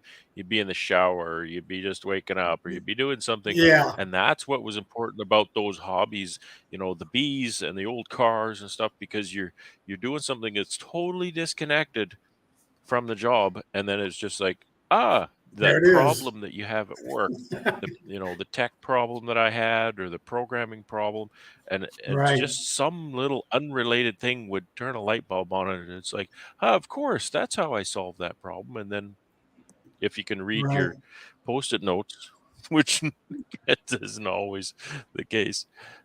Right. Especially when you've been drinking some Tanqueray. Right. What was I thinking? Straight Fresca tonight, my friend. Yeah, exactly. All right, let's get back to talking bees. Let's get back to talking bees. I resorted my apiary today. Worked out there all day. It was like 3C. I worked out there all day. And resorted. I probably manually carried every nuke I have, and quite a few of the other ones too. Well, you had a workout. Yeah, I put on and this morning I thought, I got to wear my Fitbit because it'll have a stroke. And I forgot. So I didn't even get points for that. Oh, bummers. Yeah, I am on about 14 of my hives. I took the last feeding buckets off and put either R3 or R6 insulation boards on top of all my hives. I take my inner cover off and put the insulation board up. Is my inner cover, basically. and packed them away for wintertime. So I'm now set up for 39 hives going into winter. Yeah, Russell, it's cold. It's getting cold. It's 3C now. I think 4 was today's high. It's going below 0 every night. So definitely it's turned around since a week ago. And we start there was a next dusting week. of snow this morning, but Ian got more than I got. It's going to snow again tomorrow, they say, and tonight, I think. Yeah, we start next week. I think Saturday is our last warm day, and then it drops off big time. I thought it was going to be warm into November, but looks like the bees are going to be moved in next week. I'm racing against that clock. I have to get the honey house ready, get finished with that building so I can move the bees in. What is this Right. cold weather you're speaking of? What is this cold weather? What is this? I'm sure it'll get down to you, Bob, but you're probably just to be 50s and 70s or 40s and 60s. What we experience half the time in Canada. That's what we. Yeah, it We're was. supposed to be it is. low 20s and high about 40, 42 all next week. You know, there are things about it, though. I worked out there all day. All day. I put in a really good day out there, and it was overcast at about 3 or 4 C. It wasn't. It was a little breezy for some of the time, but after a while, the breeze went away, and it was actually the perfect day to work out there. You Yeah. know, it wasn't No sweat. overheating, and no sweat, literally no sweat, and so very, very comfortable temperature to work in, because you can Yeah, work, you can actually work, and you don't overheat. I like those 8 degrees C days, and just put a sweatshirt on, and you can work pretty hard and not get too hot. Yeah, At four- yeah, about 15 7. here. You know, I can still wear my t-shirt, but it's you got to be working. You got to be working Right. so you don't get cooled off. Right. But I did have to come in for a bowl of soup at noon because it was kind of cool this morning, a little breeze, and I wore my shoes out there, and my feet got wet and cold, so I had to come in for a bowl of soup. But this afternoon was nice. Good night, Lee. Good night, Lee. Good night, Lee. Yeah. Trying to keep up with all the comments. I got one more day of work for the job, and then vacation, then part-time. So hopefully things will change around here for me. Yeah, while you guys were talking, I was looking up willow, if it actually can make honey. And for firewood, it's amazing also because it grows so easily. You can just chop a stick, put it in the ground, and you'll get a tree by next year. So it's good for firewood. You can get honey out of it. I mean, I've planted willow trees like that. I have willow trees growing in my yard. That's exactly what I did. But it doesn't always work, but it can. Here's Steve. I've got a really big willow tree in the corner of my yard. That's exactly what I did. Just take a stick and plant it in the ground. Pretty much. It's got a barrel. I didn't get that. Steve has a barrel. I don't think he can hear us yet. I can hear you now. Hang on a second.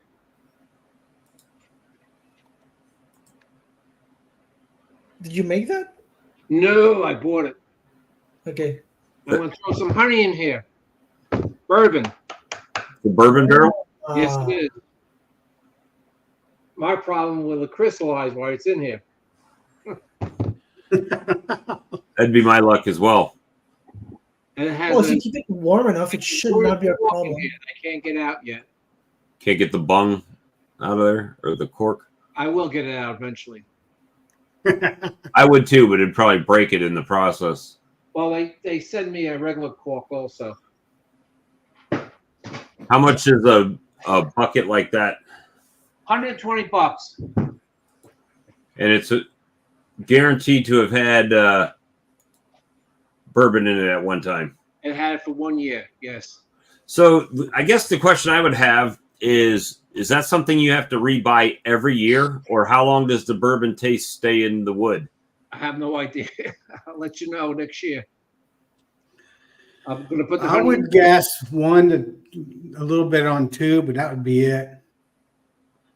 And then you got to put Most- more bourbon in it and re-flavor it up. Re-age it. Yeah. Make a table out of That's it. a lot of bourbon. That is a lot of bourbon.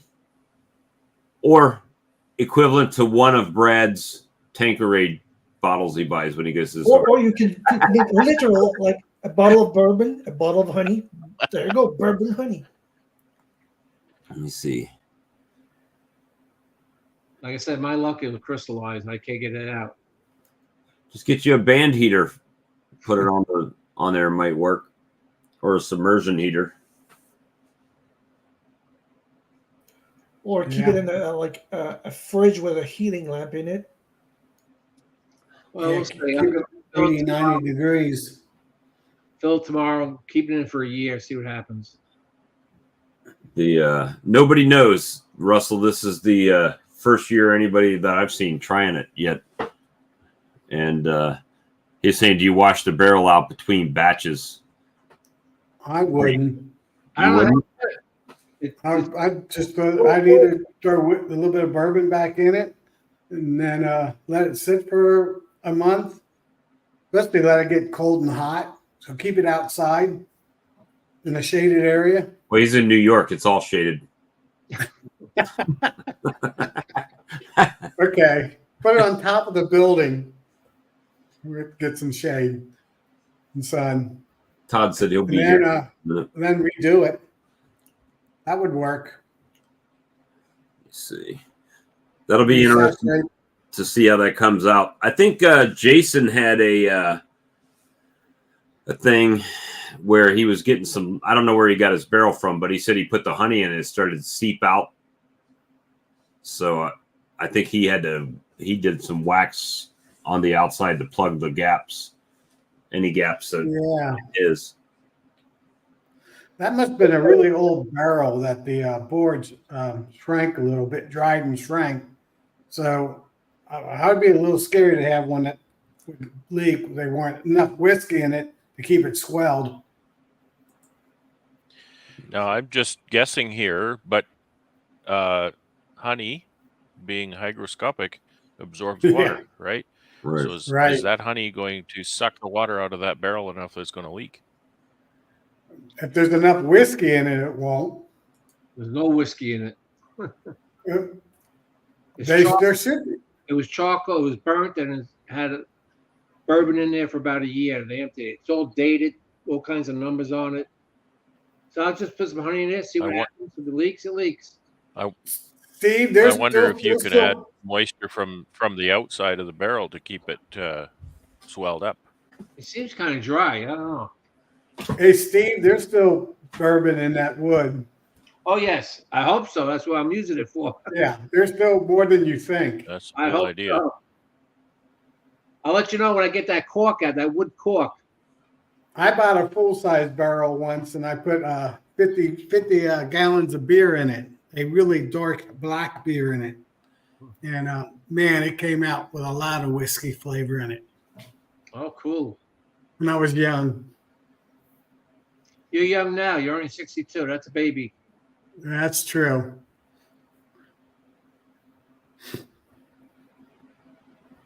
Yeah. This weather is crazy. 81 degrees in New York today. Yeah, we hit 76. It'll be 80 tomorrow and 80 the next day. And then next week, you're going to be high in the 30s, maybe Probably. 40. Most likely. Yes, we're going to be cold in here in Ohio. It was 80 degrees for you today, Steve? 81. And tomorrow's supposed to be hotter. It's going to get hotter still yet? Tomorrow, yes. I thought you guys would be getting a cold front by now. Not yet. I just mowed my lawn for the last time, I hope. The rain's supposed to start Friday night and end Monday morning. And then the cold air is coming in. So you're probably going to be like Tuesday, Wednesday. Right now it's 62 degrees. We are I think 67. 68. So When Storm Charlie talks about his weather, the next day I get his weather. Here's prop 65, Todd. there you Hey, go. He hasn't had dinner yet, have you? I already ate. Oh, you ate already. Yep. I heard your governor is in China Yeah, he's making deals. doing something. I think maybe he's trying to see if he could get the bullet train the bullet train for free, because that's what it was on the ballot. Wasn't supposed to be charged. There was no cost for the bullet train in the original ballot measure. So, What it cost you, $2 billion so far? oh, it's crazy. You know, I had a guy that buddy of mine worked for Samsung International, based out of Toronto, and they came out here and bid on the project from Fresno, 30 miles north, and that is only a little tiny sliver of it, because it's supposed to go from San Francisco down to LA. But anyway, Okay. the 30-mile stretch, my friend said the bid came in at $968 million, and it wasn't even the lowest bid. And they didn't, obviously they didn't get the bid. And the lowest bid was from a minority-owned company, and it didn't get the bid.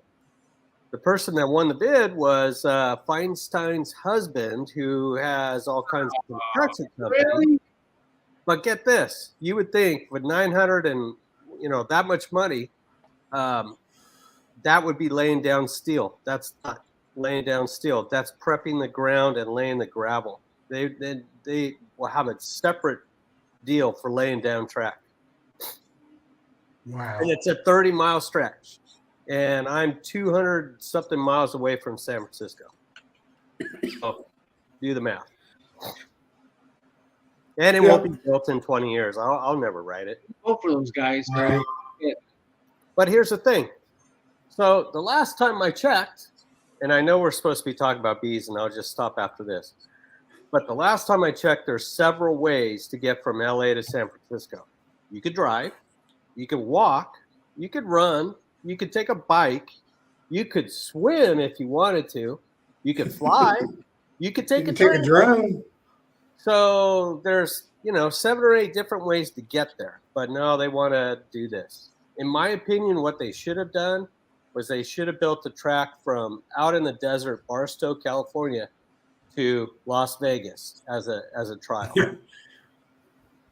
and tried that, or do the hyperloop that Elon Musk was doing, because I heard it's not working out, but that is superior technology. Yeah, but all that's old technology. What's coming? Yeah. So anyway, I'm done with that.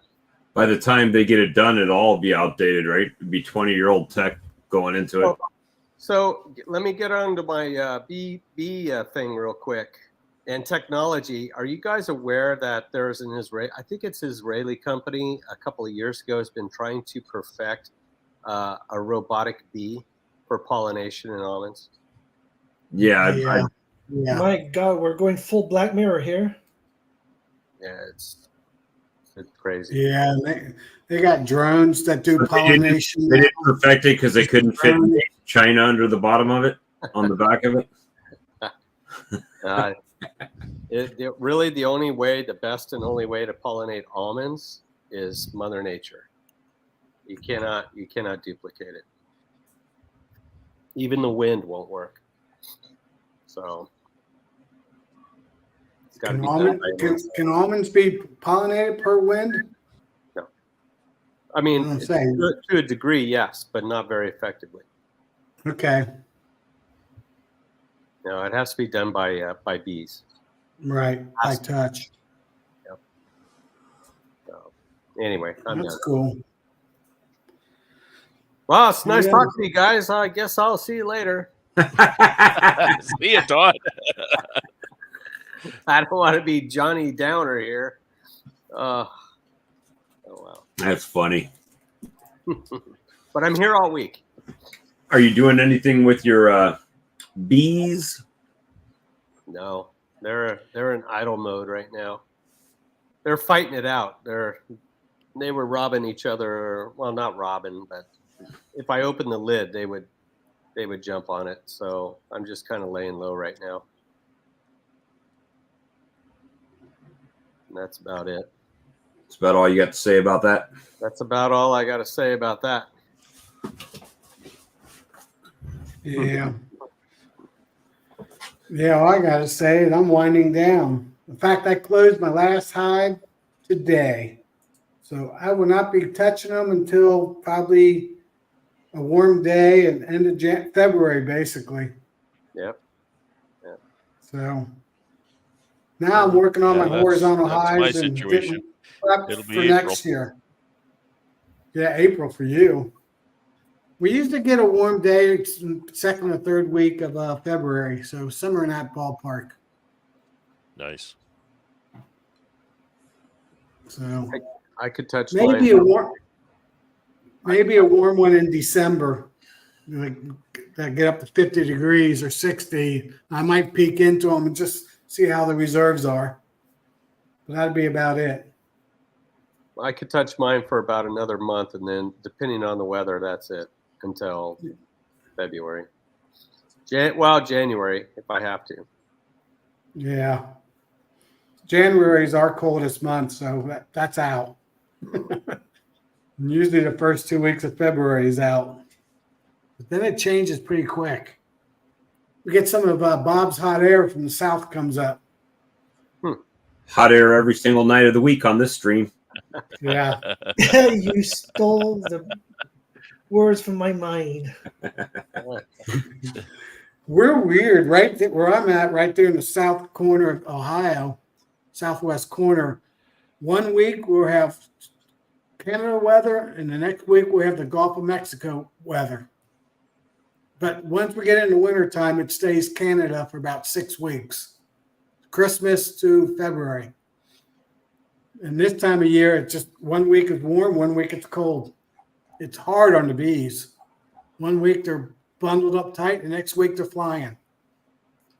Mine do that all summer long or all winter long. Yeah, but you got brood. My hives don't have brood, or very little. That's bad though. Had this discussion. So what's better, to not have any brood where they don't have to feed them all winter long, or to constantly brood up with no feed source coming in? So I guess that's you could put it either way, right? I mean, we've had the discussion this year that, of course, in the South, we're always going to say, the Canadian beekeepers have it much better than we have it because they can put them in the barn and forget about them until spring, pull them back out. And then the Canadian guys are well, those guys down south, man, they have it much better because it's warmer. They don't have to worry about it. And it's just different challenges. Different challenges. Exactly. And then you have the people in the middle that have both. Yeah. So we can't put them in sheds because it gets too warm. And You'd have to air condition your building. you would have to air condition it or heat it, depending on what weather we're getting. But shoot, we can get down to 10 below, 20 below. We can have blizzards. But the next day it could be 70 degrees. We can go from 0 to 70 at no time. I'm wondering, if I ordered something off of Amazon, would I have to go to Amazon Canada if I was sending it as a gift? You know how you can send it to a different address from your own as a gift? Yeah, you probably would have Right. to go to Amazon.ca. And do it from over there. Yeah. And then it would look much more expensive from the Canadian website. Oh yeah. It will. Guaranteed.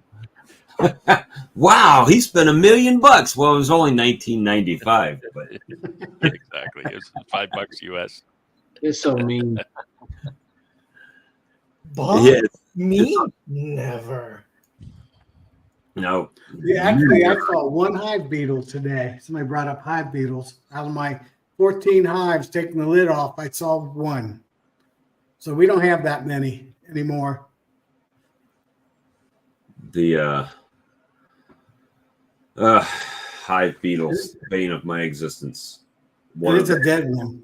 It actually was on top of my cover. You got an infestation. You got an infestation. You had one hive beetle. Yeah, that's Ohio. That's a lot. I could send you one hive and get you more than one hive beetle per colony. Yeah.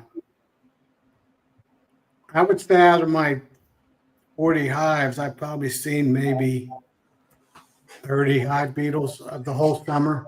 I can, well, not with the bottom boards now, but I bet you some of the ones with the retrofit kit, and I could walk out there tomorrow, take the whole hive apart, go to the bottom board, and find 30 underneath the tray underneath it. Yeah, I see your YouTubes. It's like, holy moly. Oh, look at all those dead ones. It is pretty crazy. Keep your beetles down south. I know. Wish they would have kept them down in Florida or wherever they came from. Yeah.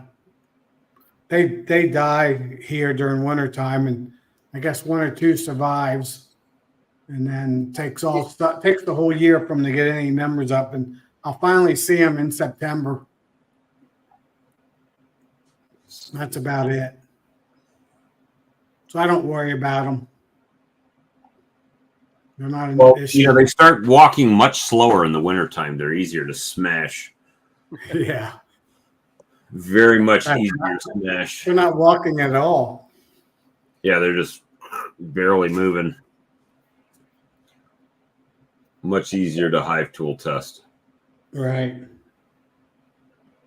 When I did today, I just used my finger. It wasn't hardly moving. Let's see. Like I mentioned before, if you kill them, someone says if you kill them in your hive, the odor of the dead hive beetle will draw more hive beetles to your hive. Nothing surprises me with the hive beetle. Yeah, I've heard that, Steve, but I don't have enough hive beetles to test that. Well, I've seen 4 this year total, and I'm running about 100 hives. Yeah.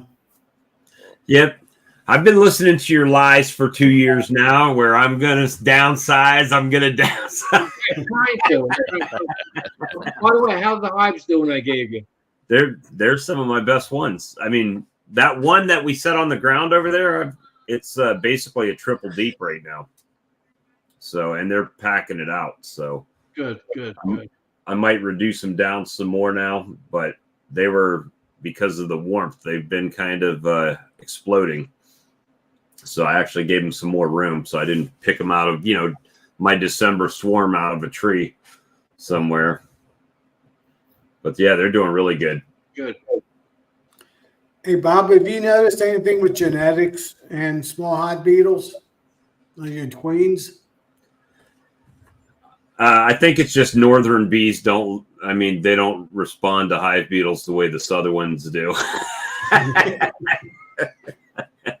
Well, I did have one hive that had most of the hive beetles, probably maybe 15 of them, and that was a swarm, so it wasn't one of my queens. I think curious. They do the best they can with them, right? I've actually seen a bee grab a hive beetle and fly off with it. Yeah. But what's stopping it from just flying right back, right? I mean, does it just go to another colony? But they don't do it enough to keep the numbers of hive beetles down. So and some of the queens that I bought, which conveniently enough, they dual season in New York and down here. And that was one of the things that, when this VSH thing started coming about and they're talking about hygienic, these bees are hygienic. Look, they're carrying off a hive beetle. And so I bought in, give me some of those, right? And then you still get tons of hive beetles. So I think it's just more than they can control. And yeah, you just have so many. Really And warm environment. the bottom boards, I mean, like the bug farmer was using that vacuum. That's great if you got time to vacuum out all your colonies. But could you imagine Steve up there or Brad with 100+ colonies vacuuming out every colony, all the hive beetles? They don't have enough time in the week to do that. So No. the best option was what you guys suggested was, Chris and Brian C. with those screen bottom boards with the oil traps in them.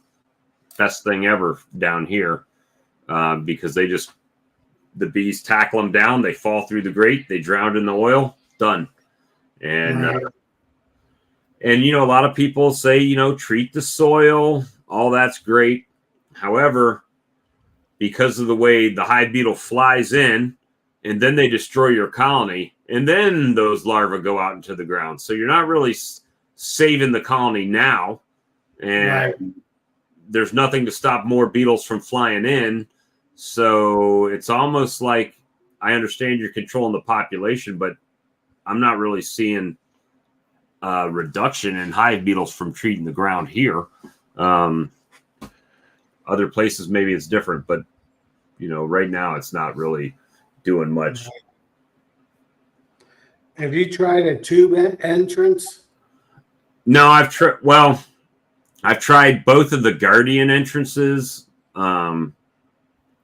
The upper one, and guys, they may work for you guys, but I find that if your box isn't exactly flat, right, there's always going to be a crack, or if they're not all the way, especially after a couple years when they start to warp and stuff a little bit, that they'll just slide right in. They don't need much room at all to get in. You don't need it. Yeah. So that's been the biggest thing for me. Right. And so oil bottom boards looks like the rest of them. It'll be in my future every time I make one. Gotcha. It's called a chewer. I haven't seen that bee there, Jeremy. But these were, and it's funny because everybody nicknames their bees, and like, was it Bee Weaver is one, and then Cutic calls them the canines because they're aggressive towards pests in the colony. And at the end of the day, I think all of it's bullshit. My personal opinion on that. So, I'm not going to debate whether VSH is the thing, because obviously it's a thing. People have named it VSH and people are having some success with that, and that's a good thing. But unless you are controlling what drones your queens are mating with, right, and we've used the example before, right? So you get a queen, you get her mated, and let's say she's even mated with 30 VSH drones. Doesn't mean that her offspring are all going to be VSH. So you're only going to have a percentage of those that carry that characteristic. And is that characteristic prevalent enough in the colony to make a huge difference to the colony? And that's where I kind of have the maybe it's pseudoscience type of deal. But if it works, great. Bob Corey Stevens did a video about that, I don't know, 6 months ago or so. And I'm not going to quote what he said because I don't remember, but that was addressed. He addressed that.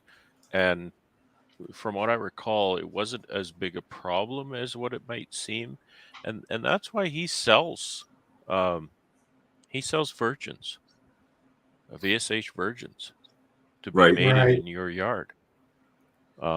If Mark was here, he could probably speak more intelligently than I can on it. But I would, I would tend to agree with what you just said, Bob. And I was surprised when Corey described it that way, and it wasn't as much of an issue.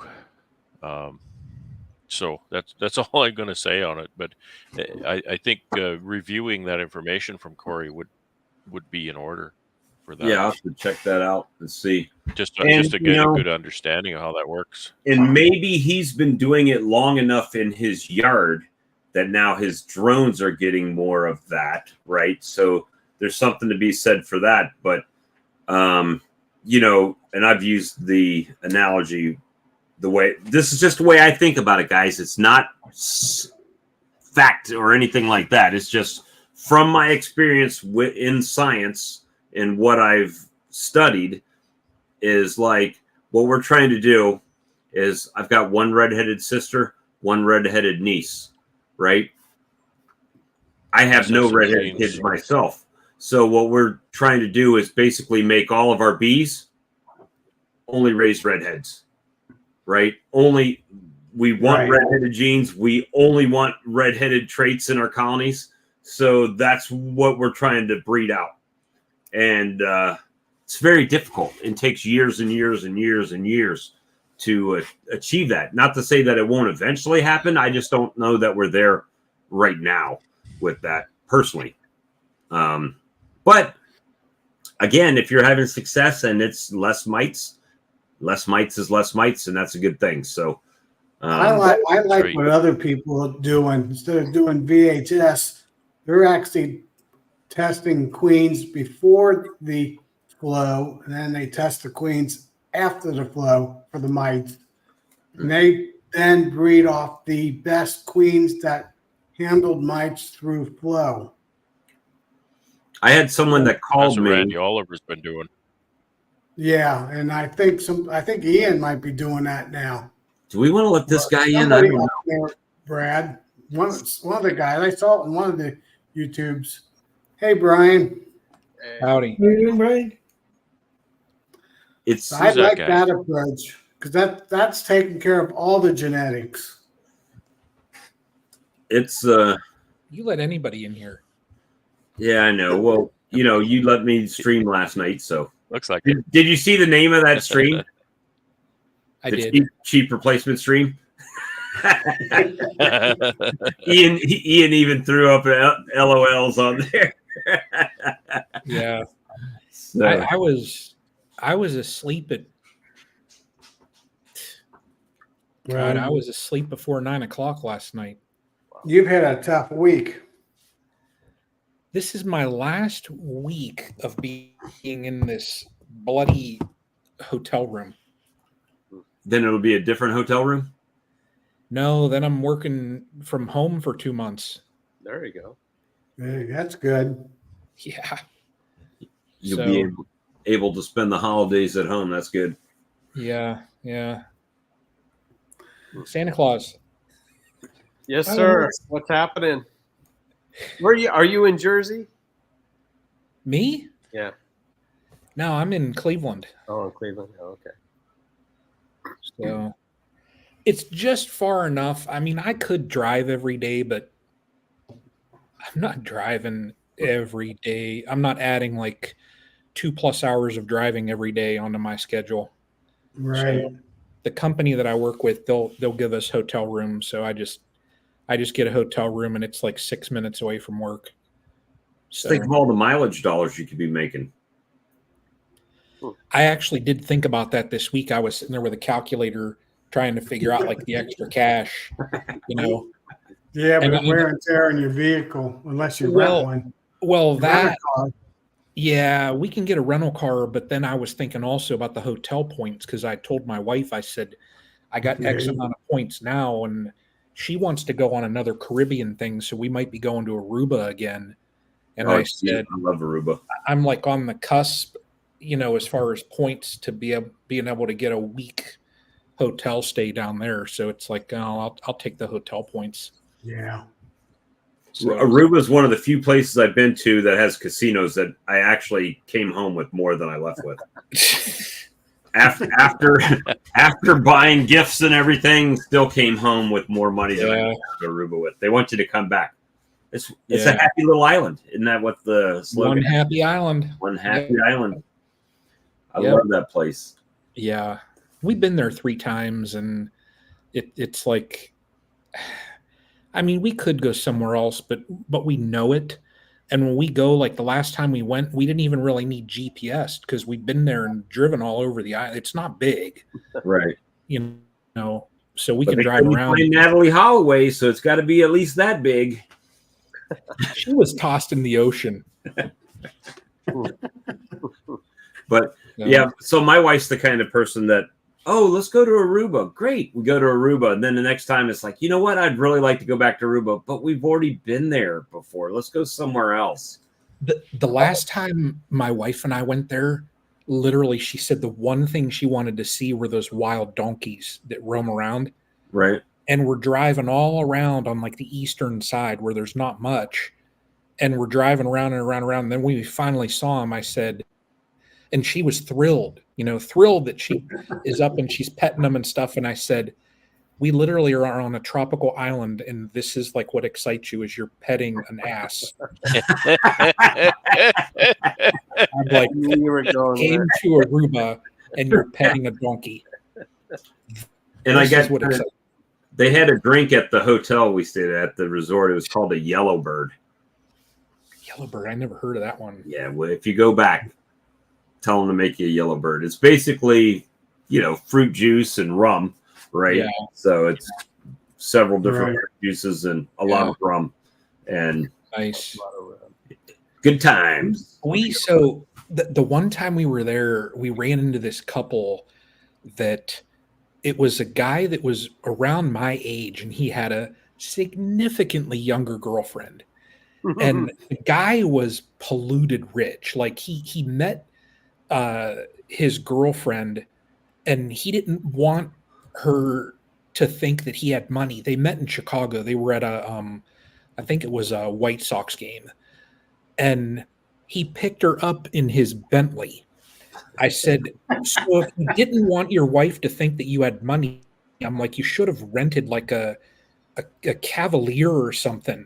Right. You didn't go and pick her up in a Bentley, But anyways, me and this dude, we were just pounding drinks like crazy down there, and we ended up going to this one bar, and it's late, and it was overlooking like the one bay, and he looked at me and he said, "Do you want to go swimming?" I said, "Don't tempt me. I'll go swimming." And the girls, they're sitting there like, no. And so his shirt comes off, my shirt comes off. We literally dove out of the side of the bar into the ocean, and we're swimming. And a year later, we go back. My wife and I took our kids, and we were just like pointing out different things, we went, we would eat breakfast there, and we pointed, we're like, hey, that's the bar that, we were at. And my wife was like, telling the kids, that's the bar that your father dove out of the side of the bar into the ocean. We go walking into, no lie, this bar, and the bartender that was there that night, his name was Eddie. We go walking in, and I see him, and he turned and looked, and he went, Brian, Tara, and come over and gave us hugs. And our kids were like, what the heck did you guys do here that they remember you a year later? First name basis with the bartender. Yeah, it was fun. Oh, yeah. Anyways, bee talk. Not much tonight. Everybody's like, yeah, they're all up for the winter. Yeah. They're all, going into winter. Yeah, we got Brad, you could keep the cold weather up your way. You don't have to send it down here, buddy. I agree with not that. in control of such a thing. I'm not in control of such a thing. Yeah, we got, I think it's next, I think maybe Tuesday or Wednesday or whatever they're saying in my area, flurries. Yeah. we got I sun. heard him mention flurries here. I think on Tuesday. Yeah, that cold. I saw the pattern that all that Canadian cold air is coming down. Yeah, it sucks. I don't understand why it's all Canadian cold air. It's cold air is cold air. It's not a. I mean, it's it's not a coming right national from thing. Canada. It comes from Canada. You guys could keep it. I guess, when we get bad weather, it's a Colorado low, so blame it on Colorado. See? See? I guess Just it gotta works. be both happy ways. we give Canada credit for something. Exactly. Yeah. That I maple just- syrup. Well, there is, the fact that every time you guys want to go to war, you phone Canada, and so we could point it out on a map to you. Oh my. Wow. It's summer up there. You need us as well. We hear it. It's kind of like, yeah, you need us too, because you want to invade a country. You come to Canada so we can show you where it is on a map. Yeah.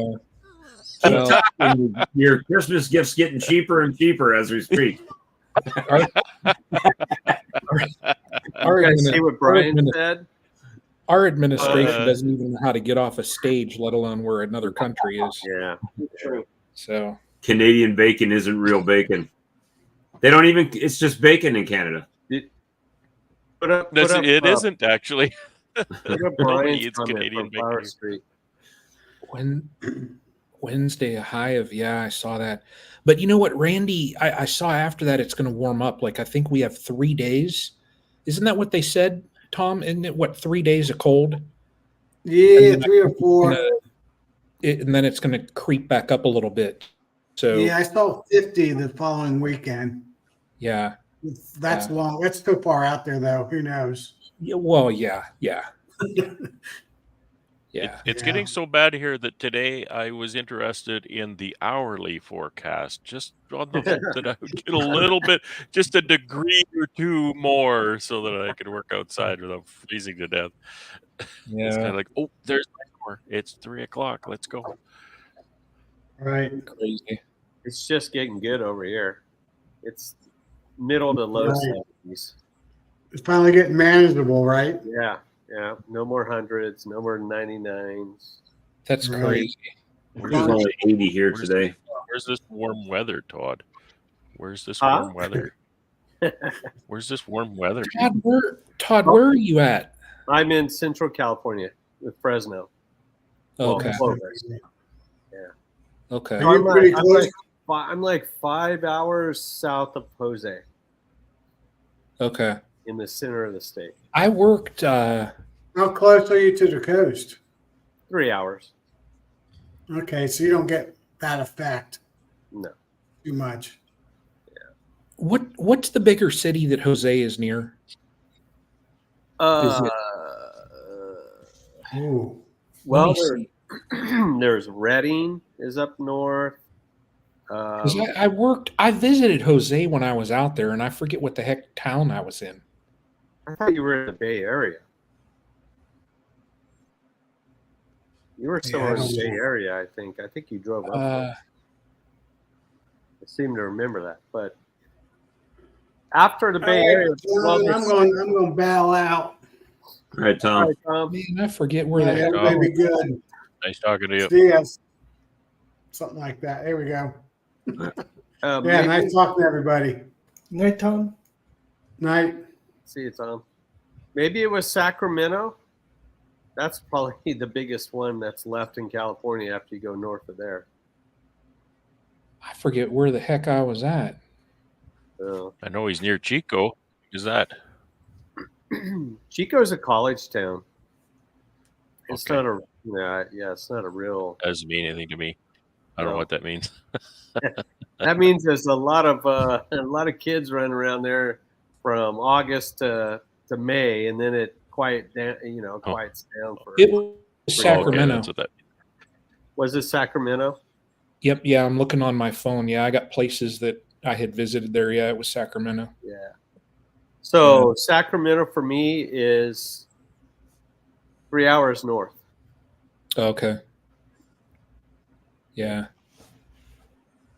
Yeah. Which I'll have to go up there in January. So. You ever been to up around Jose's area? No, me and him have been talking about it quite a bit for the last several years. Well, not several, like the last 3-4 years. I'm like, Yeah. man, I got to go up there. And he's like, yeah, come on up. And we talk all the time about it, but I things come up and I can't make it up. Right. Yeah. Yeah. Where he's at, Like when I was up there in the summer, it was pretty much like a desert waste. I mean, everything was just, you'd walk and it would just crunch. That's what it is down here. But if you went up there like spring, you know, I would imagine it'd be beautiful. Yeah, it is. It is. It is. But it depends on the weather. Like last year, it was a swamp up there. It was a swamp down here. Yeah. But usually, it's really nice in the springtime. Yeah. Yeah. But yeah. I'll make it up there one of these days. Yeah. If you do, tell them to take you to the quesadilla place. Oh, yeah. We've talked about that too. I was talking to him the other day and he was saying, he said he could almost kick himself for having like a booth set up at the expo. Mm-hmm. He said the smart move for him is he said he should have just rented and got a food truck. No. I said he would have made a mint. Mm-hmm. Mm-hmm. Pulling there in a food truck selling that food. Oh my God. Yeah. Oh. That's some good stuff. Yeah. Yeah. Hey, so bee related. You know what's crossing my mind for next year? Bees? Well, yeah. Yeah. Single brood. Oh, you've come to the dark side. There you go. Look at the whole top row. They're all like, yes. It worked. Doing the Charlie single brood chamber management. Single brood chamber management. Yeah. I literally have been binging, like, I watched Charlie's videos and I had seen them before, but I watched them again. I watched Paul Kelly's. I've watched a couple. And I mean, the biggest thing that I can see is you got to keep an eye on the space, and you'll probably add supers earlier than what you would with double because, I mean, yeah, you have more room. Yeah. But the pros, you know, weighing the pros versus the cons, like literally everybody said their honey production goes through the roof. Mm-hmm. The other kind of pitfall, Brian, is feeding, and again, I think I just scratched my face. Again, you know, this might be a different difference in location too, but I know here when we pull the honey off the single brood chambers, you need to feed now because you know you don't have that extra box of honey, and the same in the spring. Whereas a lot of people do single brood here will winter indoors. There are people who winter outdoors with singles, but singles indoors, you bring them out, you got to get them fed. They don't have a lot of extra, so that's the other pitfall. Yeah.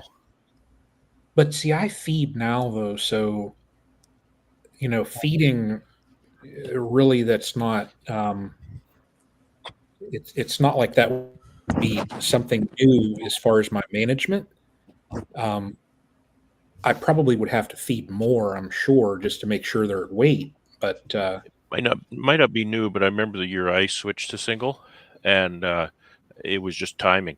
You know, I pulled my honey, and then you know, okay, I'll get them fed, you know, kind of thing, and they went hungry, and they suffered because of it.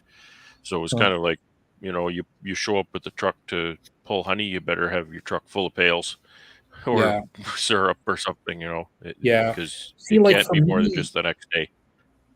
For me, all of my feed now, like I've got the Apiaries that have the feeder built in, so that'd be nothing. My poly hive I have has that top feeder, so that's easy. And then literally all of my other ones, I've switched to buckets. So that'd be easy. Pop a plug and throw a bucket on, you know? That's why I've been switching over to some of those things and changing up some of my equipment is I want that efficiency. And it saves on equipment too. It does. Yeah. I just know, like you guys that are, you know, sideliners and you got the day job and stuff. A lot of times it's sort of, oh, I didn't get my sugar mix. I got to pull my honey, and then they'll be okay for a couple of days, and I'll get to Yeah. that on the weekend or something. And I'm not pointing fingers at anybody. I know that that's a huge struggle that I don't have, and Yeah. I've got enough other things to distract me from that. You Right. pull the honey you want to extract, right? So I'm just, that's probably one of Yeah. the big differences you'll notice is you got to be Johnny on the spot with the feed. Yeah. Yeah. You could double up, Brian. You could take those doubles and get mated queens and double your yard. Break them down into singles. Brian 40 in 2024. And what do they say? What's the saying, Brad? And Bob's your uncle. Bob's your uncle. You're a funny man. And now everybody refers to me as Uncle Bob Yeah. because of that statement. Bob. Now You're I'm a Uncle very Bob. funny man. Yeah. But that is an option for you. You don't have to do it on every one of them. But think about it. I think probably what I'll do is, it seems like my back row colonies this year produced more. So I think I might switch just for the 2 rows that I have. I think I might go back row single brood and then front row stay with my double like I have and just compare. And I mean, it wouldn't be hard. I think in that back row there's 8 colonies, so it's not like, I mean, it wouldn't be difficult. And as far as time wise, I'm looking at it and it's like, when I'm watching Paul Kelly's video, he's like, if you think about it, you're inspecting, really you don't even have to inspect 10 frames, because when you're looking at the brood, and if you're looking if there's any cups or cells, you're not looking at it. I mean, you're going to have a handful of frames that they'll have some stores on, so you're not, it's not like you're checking all 10 frames. But even if you do have to check all 10 frames, it's not like you're opening or you're going through 2 boxes. So you do get some time back. So we'll see. I mean, I'm tossing up the idea. I want to talk to a couple people and just get a feel for. Yeah, do a few. See how you like it. Like do a few. Yeah. So, And if you do because it does increase your workload in that way that if you don't you don't meet certain deadlines, then things are kind of a big catastrophe. So if you did 5 or 6 hives, then you could kind of say, wow, this is a bit of a push. Doubles are nice that way, that it allows you that extra for a sideliner or somebody or a hobbyist that might not quite understand the workflow and what they need to do next kind of thing. Doubles are really nice that way. They give you that leeway. Yeah. And suppose you do what Todd suggested and double the number of your hives, you could just sell them. That would bring a lot of cash. In all honesty, each of those bucks in 2, that's 2 nukes per hive. Yeah. In all honesty, next year I was going to I'm going to stay right where I'm at, 16. Anything extra, say I have 4 that die through the winter. If I have a 25% loss, whatever, I'll replace them with splits, and then anything additional, I was just going to make up nukes and sell them. So if I do go to single brood, like you said, Alex, I mean, I can split each one of those into 2 and drop a queen in each and money. Yeah. And that's money in the bank there. So get them built up, get them looking good, and just tell the people, hey, come get it. And I was looking at it too. I'm like, if I do sell a couple nukes, instead of waiting for the honey money that I don't typically get that until July or so. I mean, because, you're waiting to pull and extract and all that. I could get a little bit of cash flow in earlier in the season, just, to help fund whatever, treatments or whatever I need. So, yeah. And I'm not, and I see Brian over there, it says you were sounding like a sideliner in my video today. I am not a sideliner. I'm a hobbyist that wants to make a little extra money. That's it. The story of my life is just trying to make the bees pay for some of the stuff that they use. I'm a hobbyist that has 2 extractors, uncapping tanks, bottling tank coming. What size bottling tank? Serious hobbyist. I got that 19-gallon one from Hilco. Heated or unheated? It's their heated one, yeah, with that no drip valve deal on it. Hobbyist. How much did that one set you back, Brian? He actually had a sale for the conference. I think it was $830. Wasn't bad. All the other ones that I looked at were all $1,100, $1,300. No, I was just saying. And I saw one on Marketplace. Somebody was selling in Ohio. It was the license. They said they used it one season, just like mine. With 2 of them, wasn't it? For like $900. $900, yeah. Wow. I was like, holy cow! I wish I lived closer. It was posted yesterday, but you would have to buy a valve for it. But yeah, Big deal. but 18 gallons is perfect for what I need. Matter of fact, I still have over 10 gallons in it right now, just sitting there waiting. Yeah. It's the same one that Mike Berry has, and I actually talked to Mike about it, and he said what he did, he went to Harbor Freight and got I forget what the lift is called, but this lift, it's like $300 for this thing, and he said it lowers down to, I forget what it is, like 12 inches or something, like a foot off the ground.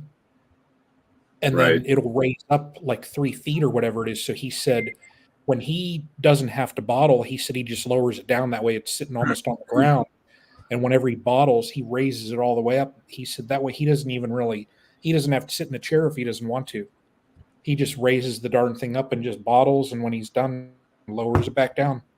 So Charlie's got the same thing. Yeah. It's great for filling, and that you lower it down, and then you can pour your pail or whatever you have. That's it. It's not nearly as tall. Yeah, then you can lift it up with hydraulics. Yeah, those are awesome. Brian asked, do I have an LLC? Yes. Castle Hives. Yeah. So he did have two of them at 900 a piece, they're saying. 2 for 900 each. Yeah. A screaming deal. Yeah. Especially if you live close to wherever he is in Ohio. Yeah. I'll have to look it up. I'll look it up. Alliance. Okay. Oh, wait, maybe that's not.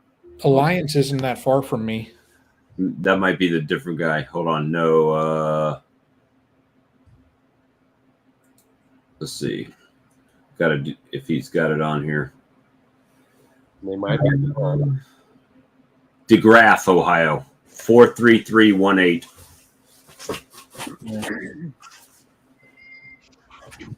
DeGraff, Ohio. That's the other side of the state. 3 hours. What does it take? How long does it take to go left to right in that state? 3 hours? Is that what you said?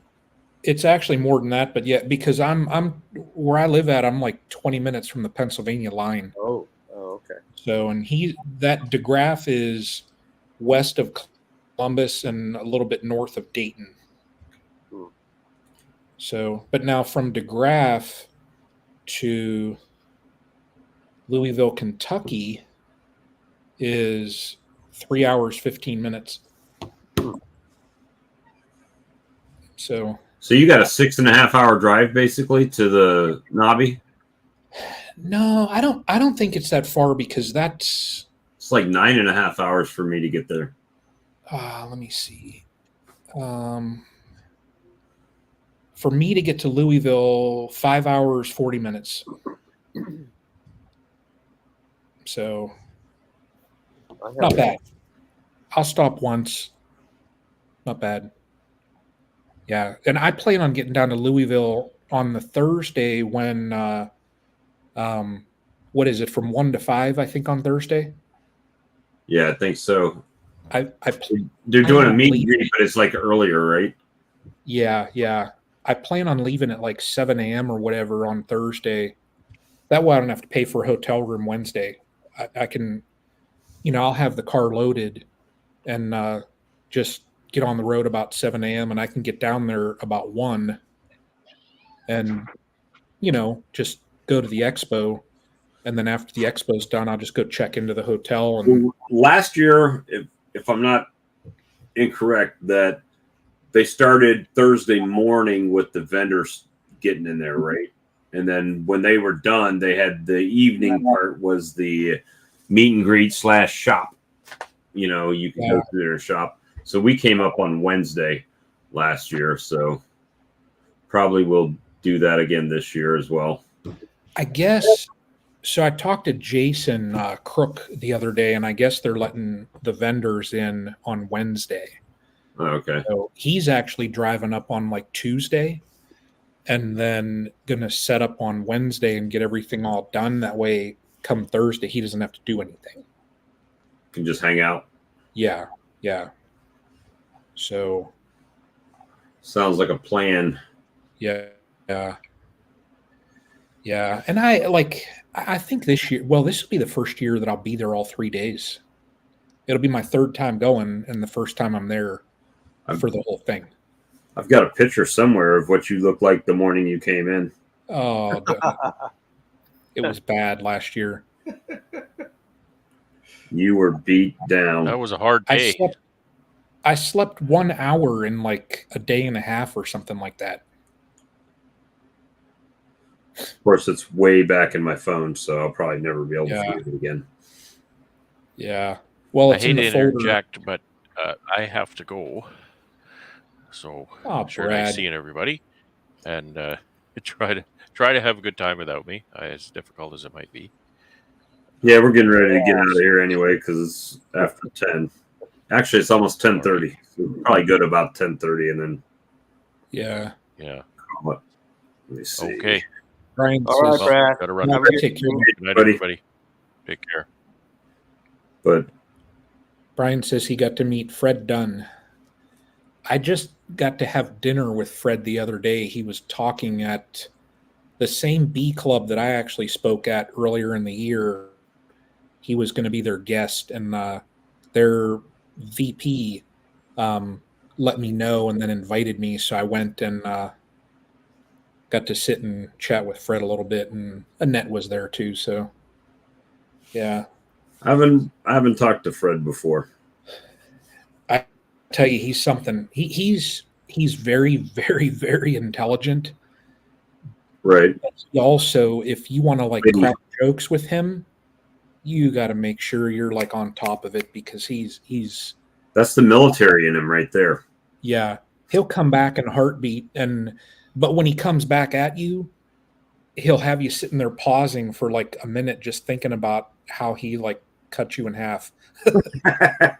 And then by the time you figure it out and know how to respond, he's already got 20 responses built up by the time you got one. He's way ahead of you in the chess match.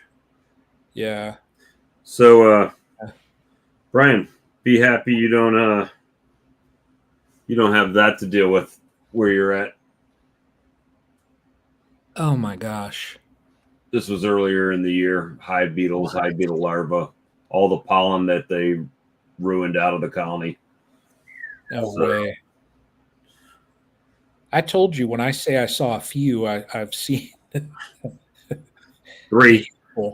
Yeah, I see a handful, and I'm like, oh, it's an infestation. Burn the hive down. We got too many. Yeah, rip it down. I'm trying to. Yeah. Where are those bottling tanks advertised? Bruce Brown, Hilco. Is he talking about those or the ones that we were talking about? Oh, the licensed ones? The licensed ones are on Beekeeping, Buy, Sell, and Trade North America on Facebook. On the Booko Faces there. Yeah. $900. I mean, that's not bad. But I never find anything down here. It's always in Georgia or Ohio, Wisconsin, North Dakota. I've seen some in New York. I see a lot of stuff from California. Huh. There Yeah. was- These are all trucks. Interesting. There was a guy in Buena Park, Buena Park, Buena however Park. you say it. Yeah. He has feed buckets for $8 a piece. The So plug. Bob, Wow. what you could do is get that piece of land and build one of those metal barn Tom had earlier and start a bee equipment business. There you So go. it's- Yeah, that would be a dream. But by the time I buy the land, tapped. Then can't afford to buy the building. Then I have to finance the building. And then I don't have any money for equipment to go in said building. yeah. So, you know, a lot of big companies, they work off a floor plan, right? So they have a company that finances it, then they inventory, and then you just pay based on the inventory, but they do it based on the age of the inventory in there as well. So like you have a monthly fee, but if it gets too old, then you have to start paying more. It's kind of crazy, but you know, Wow. and you know, it's kind of like anything else in beekeeping. I think that you have to start as if you want to be a millionaire, you got to start with 2 million. Oh yeah. Brian Yeah. will never be able to find this photo. That's good. It'll probably be 5 minutes after we're finished. I'll still be scrolling, be like, "Oh, there I he can is." imagine though. That's Dude. good.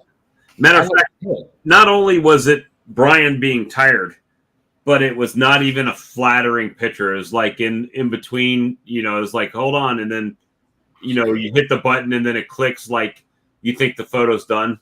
But Brian's like, you know, half asleep in the photo.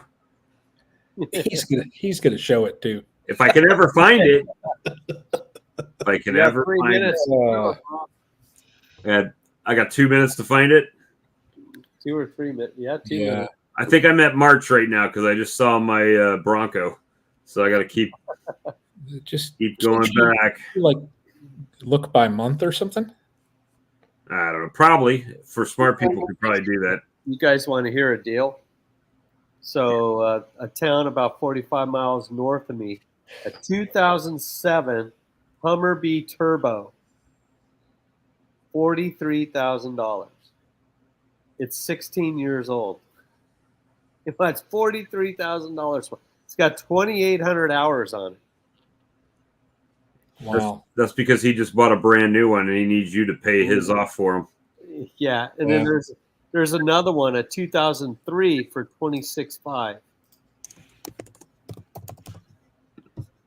That's Yeah, crazy. I'll pass. Crazy money. Yeah. But if Yeah. you're big, you can pay it off in one season in the almonds. That's it. I keep telling myself that with everything, but I never get to the next season that pays it off because then I bought something else that takes a season to pay off, right? So I'm trying to go with the more of the Brian method. Yeah, I'm good right where I'm at for a year or two and let it catch up, and then Well, I was up to low 20s earlier this year, and then I took one look at it, and after doing inspections and that, even a handful of times, I was like, nope. all right, I'm at queen rearing, so I'm getting closer. Holy cow, you're still doing that? I'm at the 200 stings in my legs pictures, so Ouch.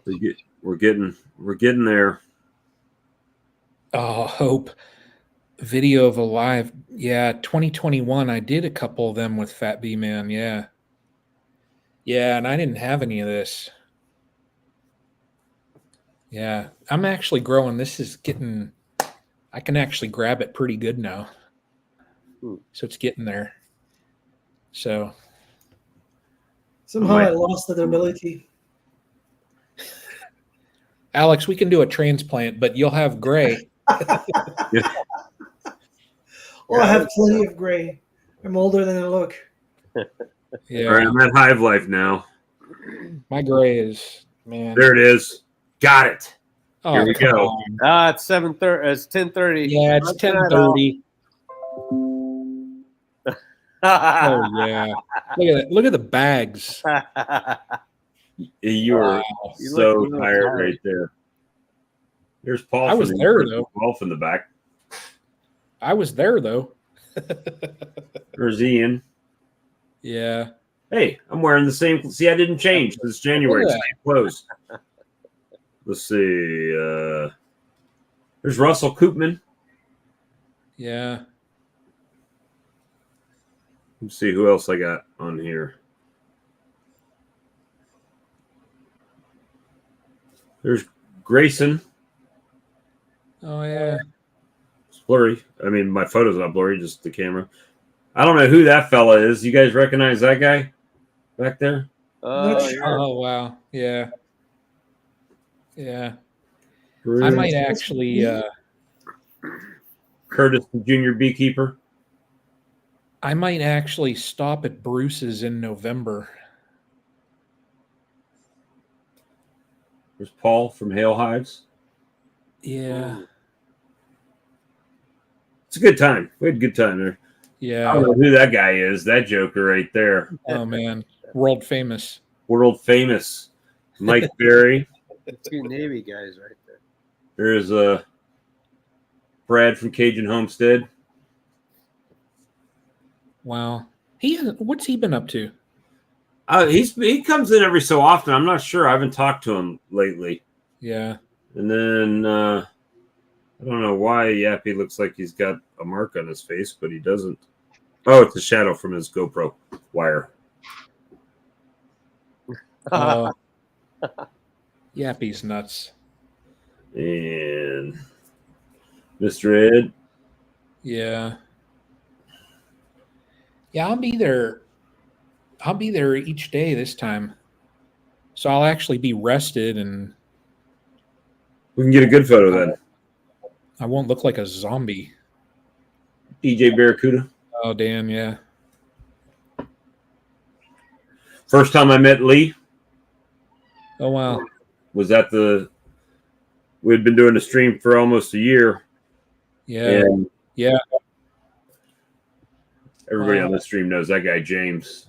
So, yeah, we had good time, fun times. Yeah. I'm thinking back. 2020 guy? I was smooth faced. Who's that guy, Steve? Hey, And Tim from Southwest Ohio Bees there. Yeah. I don't think Tim's going to be there this year. Yeah, I don't think he's planning to go either. Sawmill Charlie, Dancing Charlie. Yeah. Cheesecake Charlie. Yeah. Randy. It'll be fun this year. Didn't you work the booth, Bob? What's that? Didn't you work that booth? Whose booth? Apis booth? No. I was hanging out with Lee and Ricky Bork at Ricky's booth. Johnny Walker was in the Apis booth because that was his state, so to speak. Oh yeah, yeah. So we had fun. I didn't go there to work anybody's booths. I didn't even go there to watch any speeches. Yeah. I went there to meet everybody that was there. Walk around, socialize, Yeah. talk. That's Jason's planning on, doing the dials that we're making. We actually have some updated ones that I think are going to be a little bit more of a hit than what the singles were. But he's going to do the Queenright dial, and I told him, I said, I don't want to work a booth. It'll be my first year going down, and that I'll have all 3 days where I can actually be somewhat normal and Right. like a zombie in that. Then I don't want to work. So, he didn't think that I did. So he was like, yeah, he wasn't including me, in the booth. So, but I'll probably help out here and there. But I don't think he's doing the store booth like he did last year. He was set down there, The booth. The only thing that he's going to do this year, it's just going to be the Queenright dial. That's it. He's not going to do all of his other stuff. So, because we have couple new items in the works that I think if he focuses on just that, it'll keep him busy. That is correct. I worked the whole room. Yeah. Just had my shirt on with my lure on it and some samples to give out to, like, you know, the bee supply and anybody around. And yeah. Bob, I'm going to do like you, though. I probably will end up watching a couple people. Like, I'll probably listen to Jose. A couple of those kind of, you know, like the people I know, I'll probably want to catch them live when they're talking. But other than that, you're going to get the recordings for free. So it's like, why listen to some of those guys talk when you can listen to it afterwards for free? I want to go down and like see you guys that are there. well, you know, the only thing about this conference this year that I don't like, I'm not a big fan of the location, to be honest with you. It's closer to me. Well, I mean, and it really is not about the drive. It's about like stuff to do outside of the conference, right? So if you go up there early, like last year, you've got everything that's in Gatlinburg, Sevierville, and all that right there. Yeah. You know, all the touristy stuff. Because my wife don't give a shit about bees. I'll just be honest with you. So Yeah. for her to go around a conference for 2 days, her highlight was going to dinner with us that night and, you know, being in the room. So There's maybe a lot of stuff in Louisville, I know they got a casino that's about 20 minutes away in Indiana. Not that I've looked it up or anything, but about 57 minutes east. About 50 About 57 minutes east is Buffalo Trace Distillery. Oh. Not that I've looked it up and know where it's at. Have you figured out how much the Pappy's is up there at the factory? I'm not even going to look at Pappy's. I'll get some of the regular Buffalo Trace and I'll get some Eagle Rare. And that's all. So they had that. I watched a thing on Netflix, and a guy was stealing bottles of Pappy's and selling them. Like, oh yeah, them barrels. Yeah, he had barrels in his shed. He was selling whole barrels of it. Yeah, they were taking the like, what were they, 50-gallon barrels? Yeah, because there was no. They didn't inventory them. I bet you they do now. Yeah. they probably drop one of those things that's on the clothes in the store now down in the bottom of them. So when you go to roll it out. Yeah, I saw that too. I was just like, oh my Lord. If I could pull up and they could throw a 50-gallon barrel of Pappy's in my car, I'd retire early. Oh my gosh. Well, guys, it's 20 minutes to 11. I'm jonesing from not having nicotine, cigarettes and caffeine. So yeah, I'm going to cut it off for this evening. And, you know, Charlie's not live tomorrow, so who knows what might happen tomorrow night. Might have another live. Yeah. Because that's just how my bees will still be wintered tomorrow. They will still be wintered tomorrow. Yeah. I understand. But anyway, guys, I'm going to shut off the live stream for tonight, and we'll talk to you guys next time. Good night, everybody. Good night. Take care, everyone.